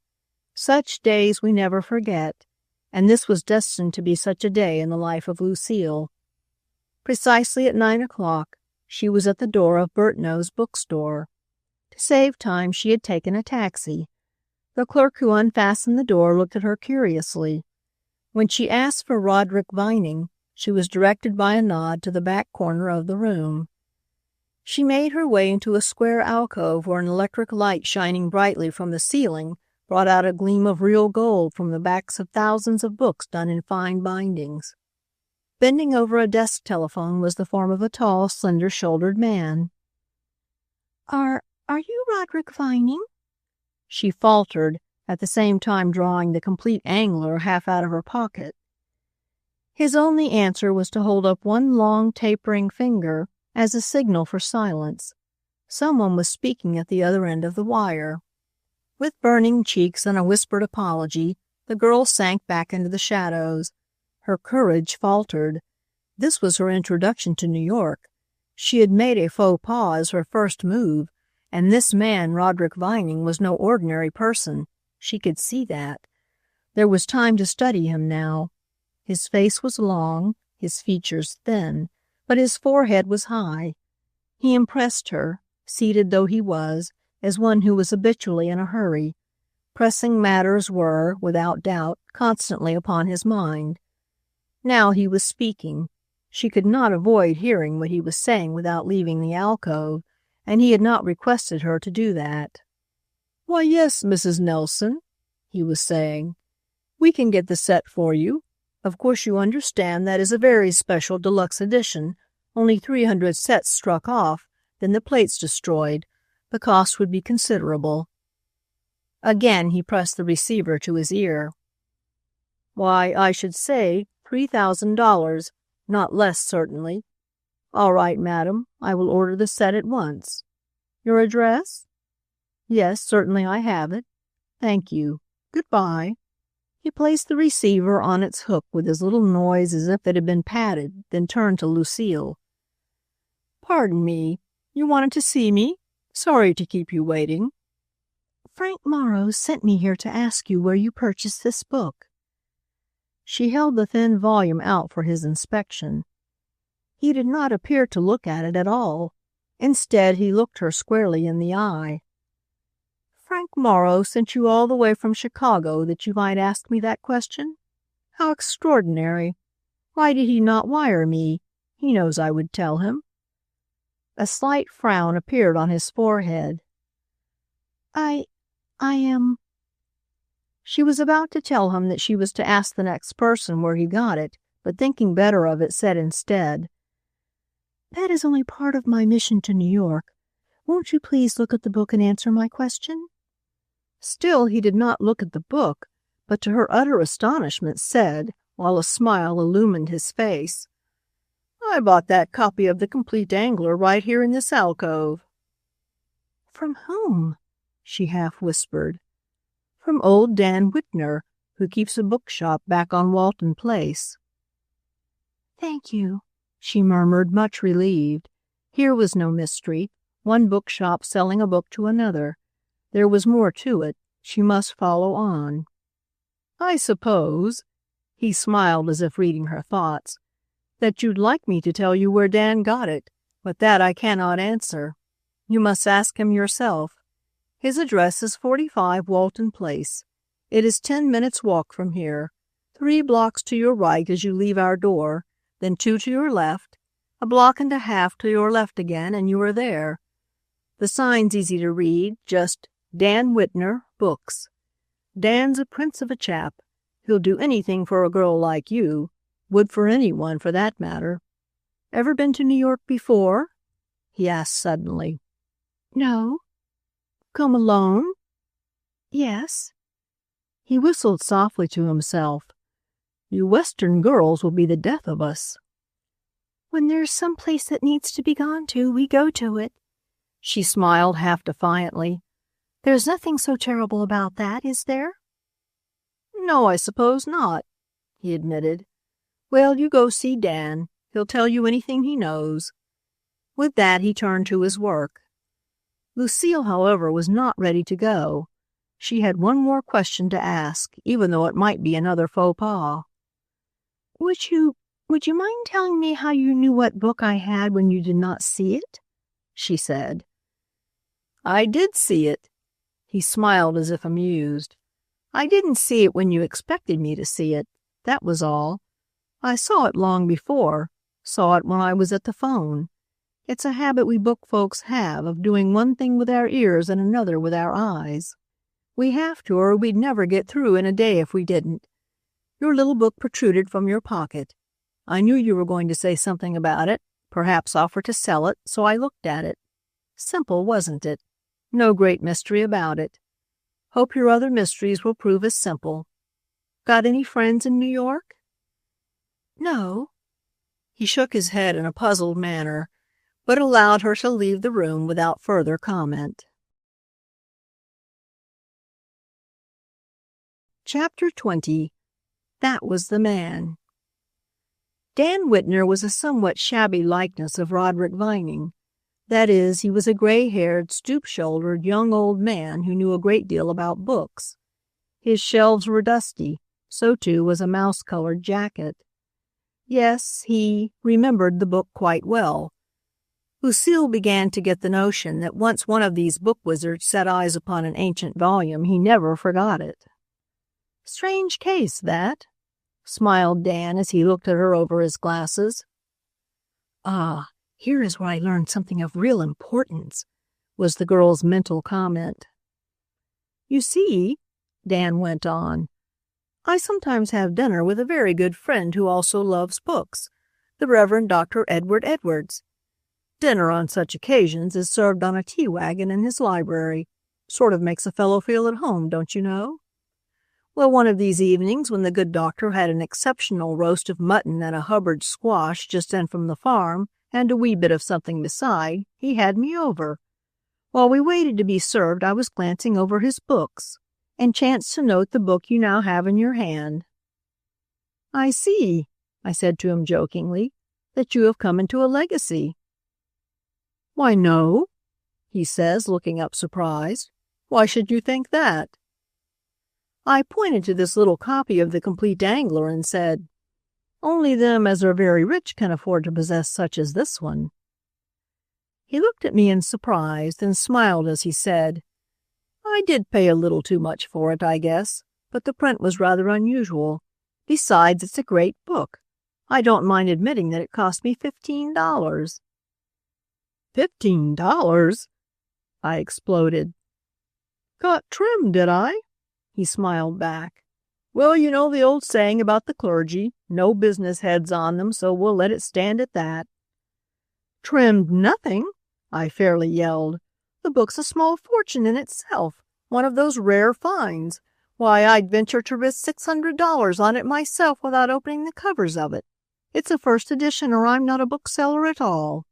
'Sold!' he cried in high glee. 'There are 3 families in my parish who are in dire need. This book was sent, no doubt, to assist me in tiding them over.' So that's how I came into possession of the book. I sold it to Vining at Burtnoe's, as you no doubt know." "But," exclaimed Lucile breathlessly, feeling that the scent was growing fresher all the while, "from whom did the doctor purchase it at so ridiculous a price?" "From a fool bookstore keeper, of course. One of those upstarts who know nothing at all about books, who handle them as pure merchandise, purchased at so much and sold for 40 and 5% more, regardless of actual value. He'd brought it to help out some ignorant foreigner, a Spaniard, I believe. He'd paid $10 and had been terribly pleased within himself when he made 5 on the deal." "Who was he?" Lucile asked eagerly. "And where was his shop?" "That I didn't trouble to find out. Very likely he's out of business by now. Such shops are like grass in autumn, soon die down and the snow covers them up. The doctor could tell you, though. I'll give you his address and you may go and ask him." The short afternoon was near spent, and the shades of night were already falling when at last Lucile entered the shop of the unfortunate bookseller who had not realized the value of the little book. Lunch had delayed her. Then the doctor had been out making calls and had kept her waiting for 2 hours. The little shop had been hard to find, but here at last she was. A pitiful shop it was, possessing but a few hundred volumes and presided over by a grimy-fingered man who might but the day before have been promoted from the garbage wagon, so far as personal appearance was concerned. Indeed, as Lucile looked over the place, she was seized with the crazy notion that the whole place, books, shelves, and proprietor, had but recently climbed down from the junk cart. "And yet," she told herself, It was from this very heap of dusty paper and cardboard that this precious bit of literature which I have in my pocket was salvaged. I must not forget that. I believe, she told herself with an excited intake of breath, that I am coming close to the end of my search. All day I have been descending step by step. First, the wonderful Burtnoe's bookstore with all its magnificence and its genius of a bookman. Then Dan Whitner and the doctor. Now this place. And then, perhaps, whoever the person is who sold the book to this pitiful specimen of a bookseller. Her heart skipped a beat as the bookman, having caught sight of her, began to amble in her direction.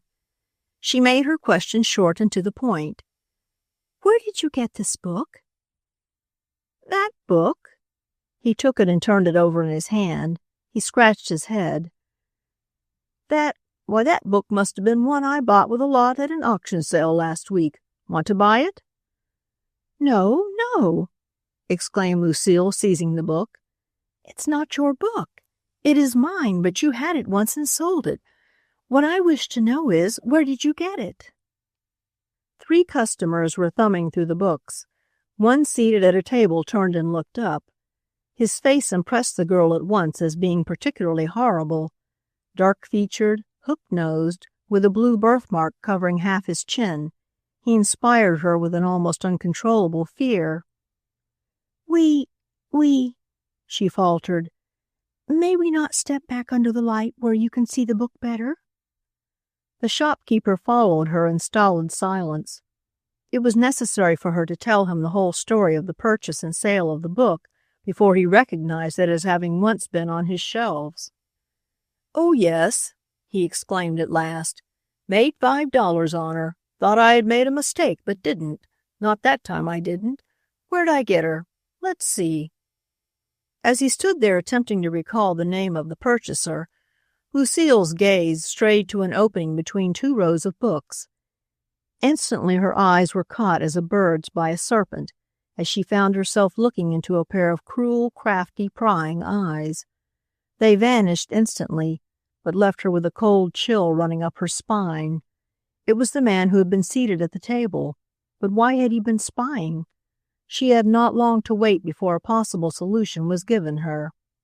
"I know," exclaimed the shopkeeper at this instant. "I bought it from a foreigner. Bought 2 others from him, too. Made good money on 'em all, too. Why," he exclaimed suddenly, "he was in here when you came.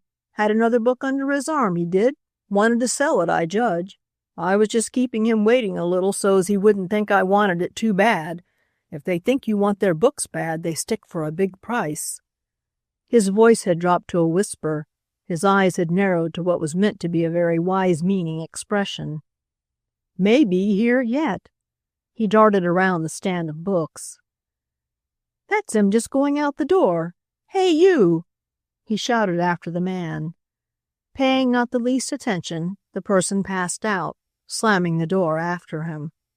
Passing rapidly down the room, the proprietor poked his head out of the door and shouted twice. After listening for a moment, he backed into the room and shut the door. "Gone," he muttered. "Worse luck to me. Sometimes we wait too long and sometimes not long enough. Now some other lucky dog will get that book." In the meantime, Lucile had glanced around the shop. 2 persons were reading beneath a lamp in the corner. Neither was the man with the birthmark. It was natural enough to conclude that it was he who had left the room. Did he have a birthmark on his chin, this man you bought the book from? She asked as the proprietor returned. "Yes, ma'am, he did." Then I saw him here a moment ago. When is he likely to return? "That no one can tell. Perhaps tomorrow, perhaps never. He has not been here before in 3 months. Do you wish to speak with him?" Lucile shivered. "Well, perhaps not," she half whispered. "Huh?" grunted the proprietor suddenly. "What's this? Must be the book he brought. He's forgotten it. Now he is sure to be back." Lucile was rather of the opinion that he would not soon return. She believed that there had been some trickery about the affair of these valuable books, which were being sold to the cheapest book dealer in the city for a very small part of their value. "Perhaps they were stolen," she told herself. At once the strangeness of the situation came to her. Here she was with a book in her possession, which had been but recently stolen from Frank Morrow's bookshop by a girl, and now circumstances seemed to indicate that this very book had been stolen by some person who had sold it to this bookmonger, who had passed it on to the doctor, who had sold it to Dan Whitner, who had sold it to Roderick Vining, who had sold it to Frank Morrow. "Sounds like the house that Jack built," she whispered to herself. "But then I suppose some valuable books have been stolen many times. Frank Morrow said one of his had been stolen twice within a week by totally different persons." Turning to the shopkeeper, she asked if she might see the book that had been left behind. As she turned back the cover, a low exclamation escaped her lips. In the corner of that cover was the same secret mark as had been in all the mystery books, the gargoyle and the letter L. Hiding her surprise as best she could, she handed the book to the man with the remark, "Of course you cannot sell the book since it is not your own." "I'd chance it." "I'll give you $10 for it. If he returns and demands more, I will either pay the price or return the book. I'll give you my address." "Done!" he exclaimed. "I don't think you'll ever hear from me. I'll give him $7 and he'll be glad enough to get it. Pretty good, eh?" He rubbed his hands together gleefully. $3 clean profit and not a cent invested any of the time. Like the ancient volume on fishing, this newly acquired book was small and thin, so without examining its contents, she thrust it beside the other in the large pocket of her coat. "I suppose I oughtn't to have done that," she whispered to herself as she left the shop. "But if I hadn't, he'd have sold it to the first customer. It's evidence in the case, and besides, it may be valuable." A fog hung over the city. The streets were dark and damp. Here and there a yellow light struggled to pierce the denseness of the gloom. As she turned to the right and walked down the street, not knowing for the moment quite what else to do, she fancied that a shadow darted down the alley to her left. "Too dark to tell. Might have been a dog or anything," she murmured. Yet she shivered and quickened her pace. She was in a great dark city alone, and she was going where? That she did not know. The day's adventures had left her high and dry on the streets of a city, as a boat is left by the tide on the sand. Chapter 21. A Theft in the Night. There is no feeling of desolation so complete as that which sweeps over one who is utterly alone in a great city at night.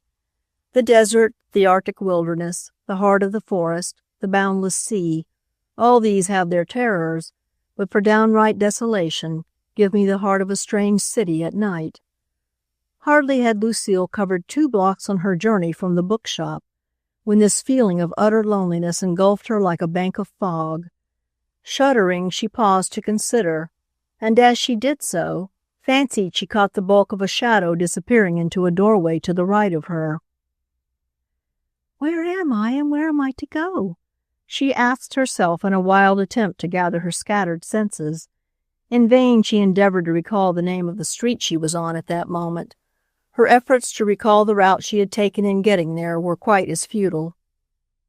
"Wish I were in Chicago," she breathed. "The very worst of it is better than this. There at least I have friends somewhere. Here I have none anywhere. Wish Florence were here." At that she caught herself up. There was no use in wishing for things that could not be. The question was, what did she intend to do? Was she to seek out a hotel and spend the night there, to resume her search for the first person in America who had sold the ancient copy of The Angler, or was she to take the first train back to Chicago? She had a feeling that she had seen the man she sought, and that weeks of search might not reveal him again. Yet she disliked going back to Frank Morrow with so little to show for his $100 invested. "Anyway," she said at last with a shudder, "I've got to get out of here. Boo! It seems like the very depth of the slums." She started on at a brisk pace. Having gone a half block, she faced about suddenly. She fancied she heard footsteps behind her. She saw nothing but an empty street. "Nerves," she told herself. I've got to get over that. I know what's the matter with me, though. I haven't eaten for hours. I'll find a restaurant pretty soon and get a cup of coffee. There is a strange thing about our great cities. In certain sections you may pass a half-dozen coffee shops and at least 3 policemen in a single block.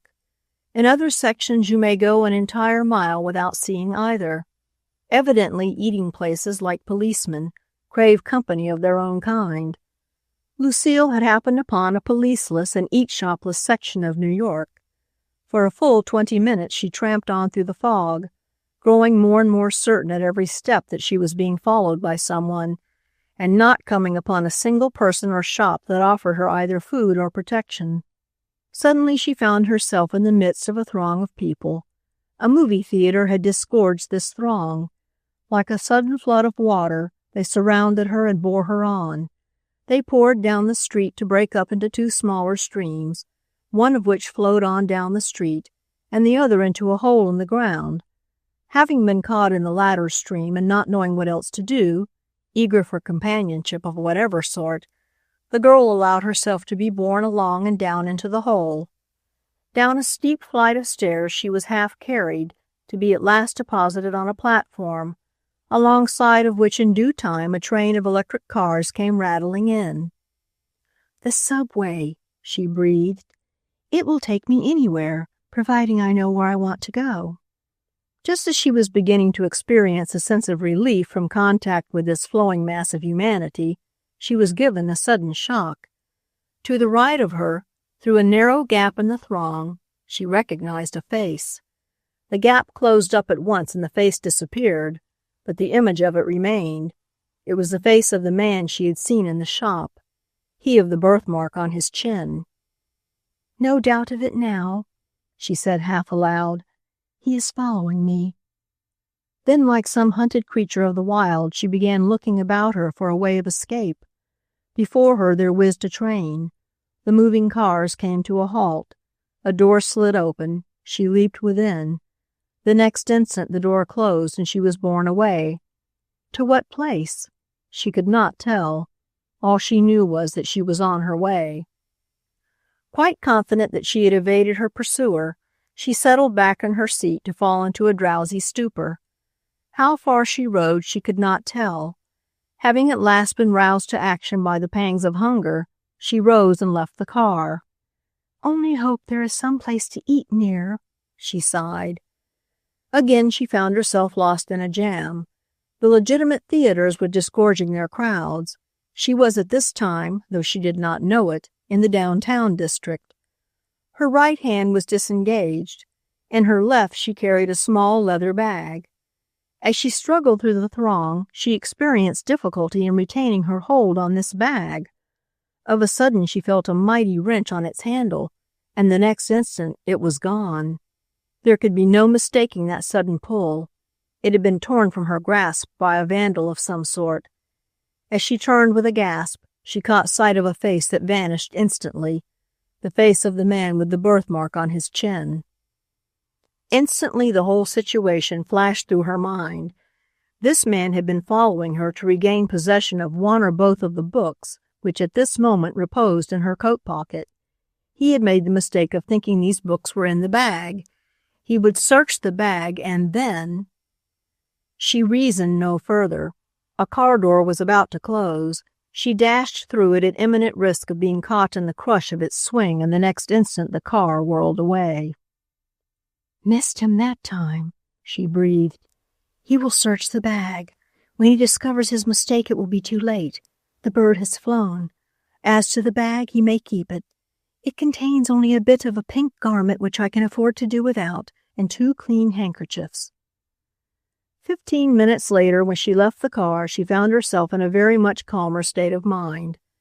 Convinced that she had shaken herself free from her undesirable shadow, and fully convinced also that nothing now remained but to eat a belated supper and board the next train for her home city, she went about the business of finding out what that next train might be and from what depot it left. Fortunately, a nearby hotel office was able to furnish her the information needed and to call a taxi. A half hour later she found herself enjoying a hot lunch in the depot and at the same time mentally reveling in the soft comfort of lower 7 of car 36, which she was soon to occupy. Chapter 22. Many Mysteries. One might have supposed that, considering she was now late into the night of the most exacting and exciting day of her whole life, Lucile, once she was safely stowed away in her berth on the train, would immediately fall asleep. This, however, was not the case. Her active brain was still at work, still struggling to untangle the many mysteries that, during the past weeks, had woven themselves into what seemed an inseparable tangle. So, after a half-hour of vain attempt to sleep, she sat bolt upright in her berth and snapped on the light, prepared, if need be, to spend the few remaining hours of that night satisfying the demands of that irreconcilable mind of hers. The train had already started. The heavy green curtains which hid her from the little outside world about her waved gently to and fro. Her white arms and shoulders gleamed in the light. Her hair hung tumbled in a mass about her. As the train took a curve, she was swung against the hammock in which her heavy coat rested. Her bare shoulder touched something hard. "The books," she said. "Wonder what my new acquirement is like." She drew the new book from her pocket and, brushing her hair out of her eyes, scanned it curiously. "French," she whispered. "Very old French and hard to read." As she thumbed the pages, she saw quaint woodcuts of soldiers and officers. Here was a single officer seated impressively upon a horse. Here a group of soldiers scanning the horizon, and there a whole battalion charging a very ancient field piece. "Something about war," she told herself. "That's about all I can make out." She was ready to close the book when her eye was caught by an inscription written upon the fly-leaf. "Looks sort of distinguished," she told herself. "Shouldn't wonder if the book were valuable because of that writing if for nothing else." In this surmise she was more right than she knew. She put the book carefully away, but was unable to banish the questions which the sight of it had brought up. Automatically her mind went over the incidents which had led up to this precise moment. She saw the child in the university library, saw her take down the book and flee, saw her later in the mystery cottage on Tyler Street. She fought again the battle with the hardened foster mother of the child, and again endured the torturing moments in that evil woman's abode. She thought of the mysterious person who had followed her and had saved her from unknown terrors by notifying the police. Had that person been the same as he who had followed her this very night in an attempt to regain possession of the 2 books? No, surely not. She could not conceive of his doing her an act of kindness. She thought of the person who had followed them to the wall of the summer cottage out at the dunes, and wondered vaguely if he could have been the same person who had followed them on Tyler Street at one time, and at that other saved her from the clutches of the child's foster parents. She wondered who he could be. Was he a detective who had been set to dog her trail, or was he some friend? The latter seemed impossible. If he was a detective, how had she escaped him on this trip? Or, after all, had she? It gave her a little thrill to think that perhaps in the excitement of the day his presence near her had not been noticed, and that he might at this very moment be traveling with her in this car. Involuntarily she seized the green curtains and tried to button them more tightly. Then she threw back her head and laughed at herself. "But how," she asked herself, "is all this tangle to be straightened out? Take that one little book, The Complete Angler. The child apparently stole it from Frank Morrow. I have it from her by a mere accident. Frank Morrow has it from one New York bookshop, that shop from another, the other from a theologian, he from a third bookshop, and that shop more than likely from a thief. For if he would attempt to steal it from me tonight, he more than likely stole it in the first place and was attempting to get it from me to destroy my evidence against him. Now, if the book was stolen in the first place, and all of us have had stolen property in our possession in the form of this book, what's going to happen to the bunch of us, and how are we ever to square ourselves? Last of all," she smiled, "where does our friend, The aged Frenchman, the godfather of that precious child, come in on it. And what is the meaning of the secret mark? With all these problems stated and none of them solved, she at last found a drowsy sensation about to overcome her. So settling back upon her pillow and drawing the blankets about her, she allowed herself to drift off into slumber. The train she had taken was not as speedy as the one which had taken her to New York. Darkness of another day had fallen when at last she recognized the welcome sound of the train rumbling over hollow spaces at regular intervals, and knew that she was passing over the streets of her own city. Florence would be there to meet her. Lucile had wired her the time of her arrival. It certainly would seem good to meet someone she knew once more. As the train at last rattled into the heart of the city, she caught an unusual red glow against the sky. Fire somewhere, she told herself without giving it much thought, for in a city of millions one thinks little of a single blaze. It was only after she and Florence had left the depot that she noted again that red glow with a start. The first indication that something unusual was happening in that section of the city was the large amount of traffic which passed the streetcar they had taken. Automobiles, trucks, and delivery cars rattled rapidly past them. "That's strange," she told herself. "The street is usually deserted at this time of night. I wonder if the fire could be over this way, but surely it would be out by now." At last the traffic became so crowded that their car, like a bit of debris in a clogged stream, was caught and held in the middle of it all. "What's the trouble?" she asked the conductor. "Bad fire up ahead, just across the river." "Across the river? Why, that's where Tyler Street is." "Yes'm, in that direction." "Come on," she said, seizing Florence by the arm. "The fire's down toward Tyler Street. I think we ought to try to get to the cottage if we can. What could that child and the old Frenchman do if the fire reached their cottage? He'd burn rather than leave his books, and the child wouldn't leave him. Besides, there are the books that belong to other people and that I'm partly responsible for. Come on."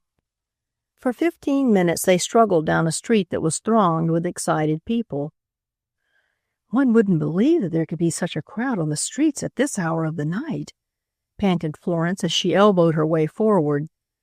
"Lucile, you hang to my waist. We must not be separated."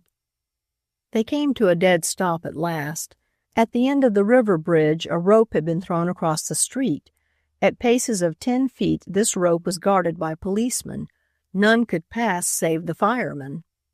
The fire was across the river, but sent forth a red glare that was startling. By dint of 10 minutes of crawling, Florence succeeded in securing for them position against the rope. A large fire in a city at night is a grand and terrible spectacle. This fire was no exception.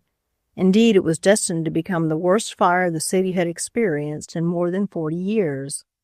Starting in some low, ancient structures that lay along the river, it soon climbed to a series of brick buildings occupied by garment makers. The flames, like red dragons' tongues, darted in and out of windows. With a great burst, they leaped through a tar-covered roof to mount hundreds of feet in air. Burning fragments, all ablaze, leaped to soar away in the hot currents of air. The firemen, all but powerless, fought bravely. Here a fire tower reared itself to dizzy heights in air. Here and there fire hose, like 1,000 entwined serpents, writhed and twisted. Here a whole battery of fire engines smoked, and their 2 powerful gasoline-driven engines kept up a constant heavy throbbing. Roofs and walls crumbled. Water tanks tottered and fell. Steel pillars writhed and twisted in the intense heat. Chimneys came crashing in heaps. The fire had all but consumed the row of 4-story buildings. Then, with a fresh dash of air from the lake, it burst forth in earnest, a real and terrible conflagration. Lucile, as she stood there watching it, felt 1,000 hitherto unexperienced emotions sweep over her. But at last she came to rest with one terrible fact bearing down upon her very soul. Tyler Street was just beyond this conflagration.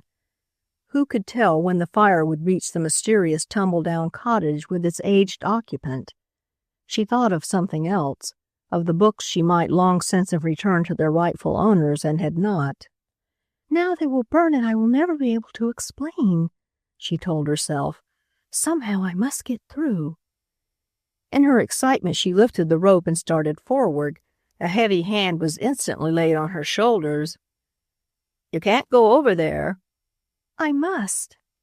"You can't." The policeman thrust her gently back behind the rope and drew it down before her. "I must go," she told herself. "Oh, I must, I must." Chapter 23. Inside the Lines. "Come on," Lucile said, pulling at Florence's arm. "We've got to get there. It must be done. For everything that must be done, there is always a way." They crowded their way back through the throng, which was hourly growing denser. It was distressing to catch the fragments of conversation that came to them as they fought their way back. Tens of thousands of people were being robbed of their means of making a living. Each fresh blaze took the bread from the mouths of hundreds of children. "'Twasn't much of a job I had," muttered an Irish mother with a shawl over her head. "But it was bread, bread." "Every paper, every record of my business for the past 10 years was in my files and the office is doomed," roared a red-faced businessman. "It's doomed, and they won't let me through." "There's not one of them all that needs to get through more badly than I," said Lucile with a lump in her throat. "Surely there must be a way." Working their way back, the two girls hurried 4 blocks along Wells Street, which ran parallel to the river, then turned on Madison to fight their way toward a second bridge. "Perhaps it is open," Lucile told Florence. Her hopes were short-lived. Again they faced a rope and a line of determined-faced policemen. "It just must be done," said Lucile, setting her teeth hard as they again backed away. An alley offered freer passage than the street. They had passed down this but a short way when they came upon a ladder truck which had been backed in as a reserve. On it hung the long rubber coats and heavy black hats of the firemen. Instinctively, Lucile's hand went out for a coat. She glanced to right and left. She saw no one. The next instant she had donned that coat and was drawing a hat down solidly over her hair. "I know it's an awful thing to do," she whispered, "but I am doing it for them, not for myself. You may come or stay. It's really my battle. I've got to see it through to the end. You always advised against going further, but I ventured. Now it's do or die." Florence's answer was to put out a hand and to grasp a fireman's coat. The next moment, in this new disguise, they were away. Had the girls happened to look back just before leaving the alley, they might have surprised a stoop-shouldered, studious-looking man in the act of doing exactly as they had done, robing himself in fireman's garb. Dressed as they now were, they found the passing of the line a simple matter. Scores of fire companies and hundreds of firemen from all parts of the city had been called upon in this extreme emergency. There was much confusion. That 2 firemen should be passing forward to join their companies did not seem unusual. The coats and hats formed a complete disguise. The crossing of the bridge was accomplished on the run. They reached the other side in the nick of time, for just as they leaped upon the approach, the great cantilevers began to rise. A huge freighter which had been disgorging its cargo into one of the basements that lined the river had been endangered by the fire. Puffing and snarling, adding its bit of smoke to the dense lamp-black cloud which hung over the city, a tug was working the freighter to a place of safety. "We'll have to stay inside now we're here," panted Lucile. "There's a line formed along the other approach. Here's a stair leading down to the railway tracks. We can follow the tracks for a block, then turn west again. There'll be no line there. It's too close to the fire." "Might be dangerous." Florence hung back. "Can't help it. It's our chance." Lucile was halfway down the stair. Florence followed, and the next moment they were racing along a wall beside the railway track. A switch engine racing down the track with a line of boxcars, one ablaze, forced them to flatten themselves against the wall. There was someone following them, the studious boy in a fireman's uniform. He barely escaped being run down by the engine. but when it had passed and they resumed their course, he followed them.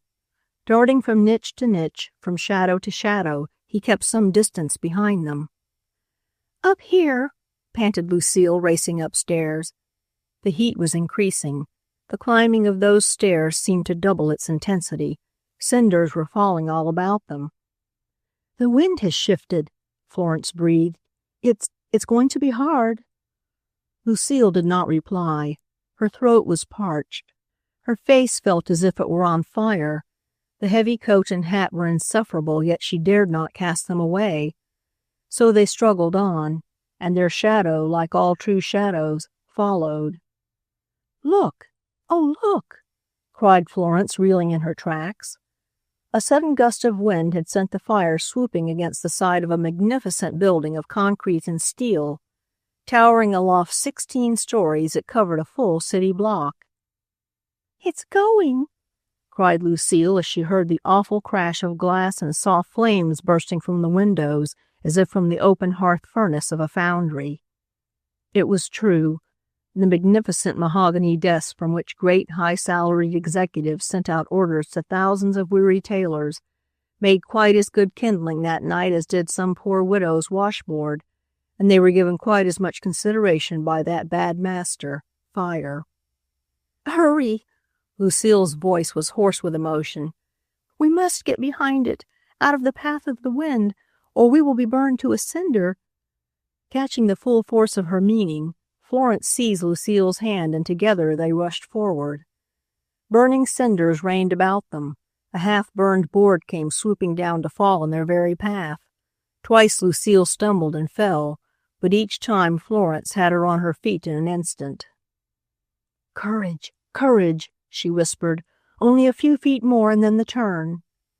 After what seemed an age, they reached that turn and found themselves in a place where a breath of night air fanned their cheeks.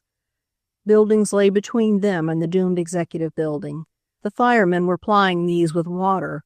The great cement structure would be completely emptied of its contents by the fire, but it would stand there empty-eyed and staring like an Egyptian sphinx. "It may form a firewall which will protect this and the next street," said Florence hopefully. "The worst may be over." Chapter 24. Secrets Revealed. On a night such as this, one does not stand on formalities. There was a light burning in the mystery cottage on Tyler Street. The girls entered without knocking. The scene which struck their eyes was most dramatic. On a long, low couch lay the aged Frenchman. Beside his bed, her hair disheveled, her garments blackened and scorched by fire, knelt the child. She was silently sobbing. The man, for all one could see, might be dead, so white and still did he lie. Yet as the girls, still dressed in greatcoats and rubber hats, stepped into the room, his eyes opened, his lips moved, and the girls heard him murmur, "Ah, the firemen! Now my books will burn, the house will go, they all will burn, but like Montcalm at Quebec, I shall not live to see my defeat." "No, no, no!" The child sprang to her feet. "They must not burn. They shall not burn." "Calm yourself," said Lucile, advancing into the room and removing her coat as she did so. "It is only I, your friend, Lucile. The fire is 2 blocks away, and there is reason to hope that this part of Tyler Street will be saved. The huge concrete building is burning out from within, but is standing rugged as a great rock. It is your protection." "Ah, then I shall die happy," breathed the man. "No, no, no," almost screamed the child. "You shall not die." "Hush, my little one," whispered the man. "Do not question the wisdom of the Almighty. My hour has come. Soon I shall be with my sires and with my sons and grandsons, with all the brave ones who have so nobly defended our beloved France. And as for you, my little one, you have here 2 friends and all my books. It is in the tin box behind the books, my will. I have no living kin. I have made you my heir. The books are worth much money. You are well provided for. Your friends here will see that they are not stolen from you, will you not?" Florence and Lucile, too touched to trust themselves to speak, bowed their heads. "As for myself," the man went on in a hoarse whisper, "I have but one regret. Come close." He beckoned to Lucile. "Come very close. I have something more to tell you." Lucile moved close to him, something seeming to say to her, "Now you are to hear the gargoyle's secret." "Not many days ago," he began, "I told you some of my life, but not all. I could not. My heart was too sore. Now I wish to tell you all. You remember that I said I took my books to Paris. That is not quite true. I started with all of them, but not all survived. One box of them, the most precious of all, was stolen while on the way, and a box of cheap and worthless books put in its place. Heartbroken at this loss, I traced the robbers as best I could, at last to find that the books had been carried overseas to America. I came to America. They had been sold, scattered abroad. The thief eluded me, but the books I could trace. By the gargoyle in the corner and by the descriptions of dealers in rare books, I located many of them. Those who had them had paid handsomely for them. They would not believe an old man's story. They would not give them up. I brought suit in the courts.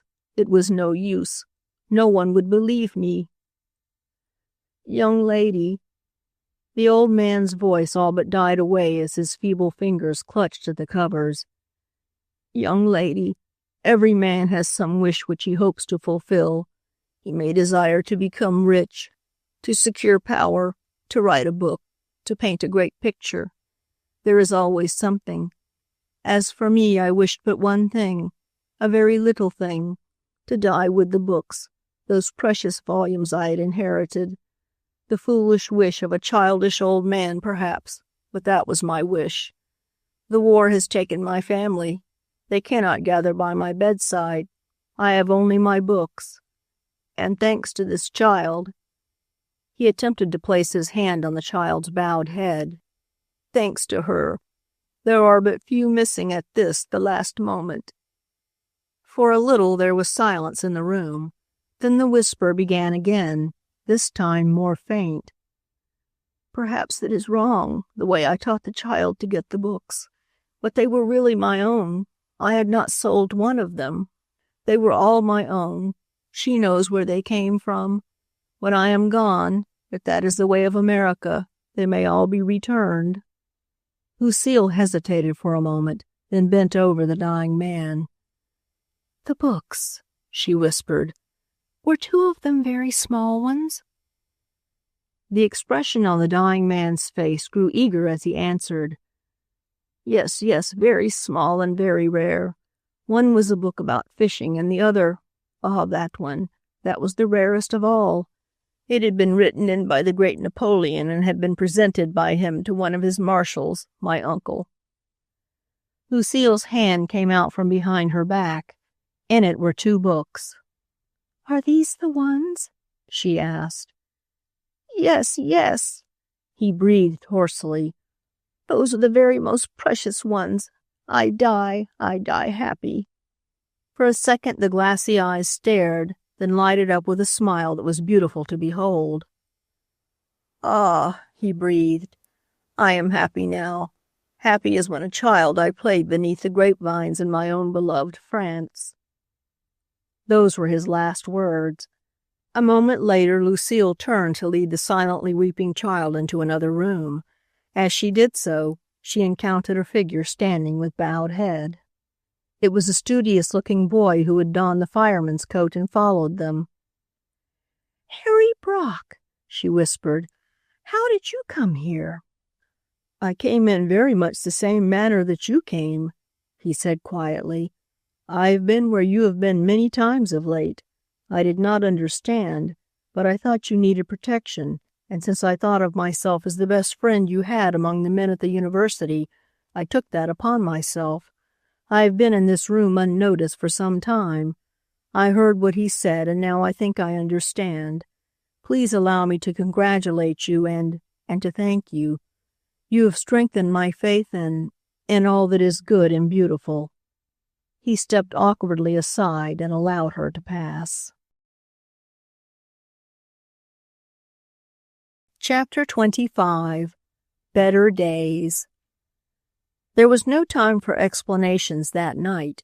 The fire had been checked, the cottage and the rare books were safe, but there were many other things to be attended to. It was several days before Lucile met Harry Brock again, and then it was by appointment, in the cozy corner tea-room. Her time during the intervening days was taken up with affairs relating to her new charge, the child refugee, Marie. She went at once to Frank Morrow for advice. He expressed great surprise at the turn events had taken, but told her that he had suspected from the day she had told the story to him that the books had been stolen from Monsieur Le Bon. "And now we will catch the thief, and if he has money, we will make him pay," he declared stoutly. He made good his declaration.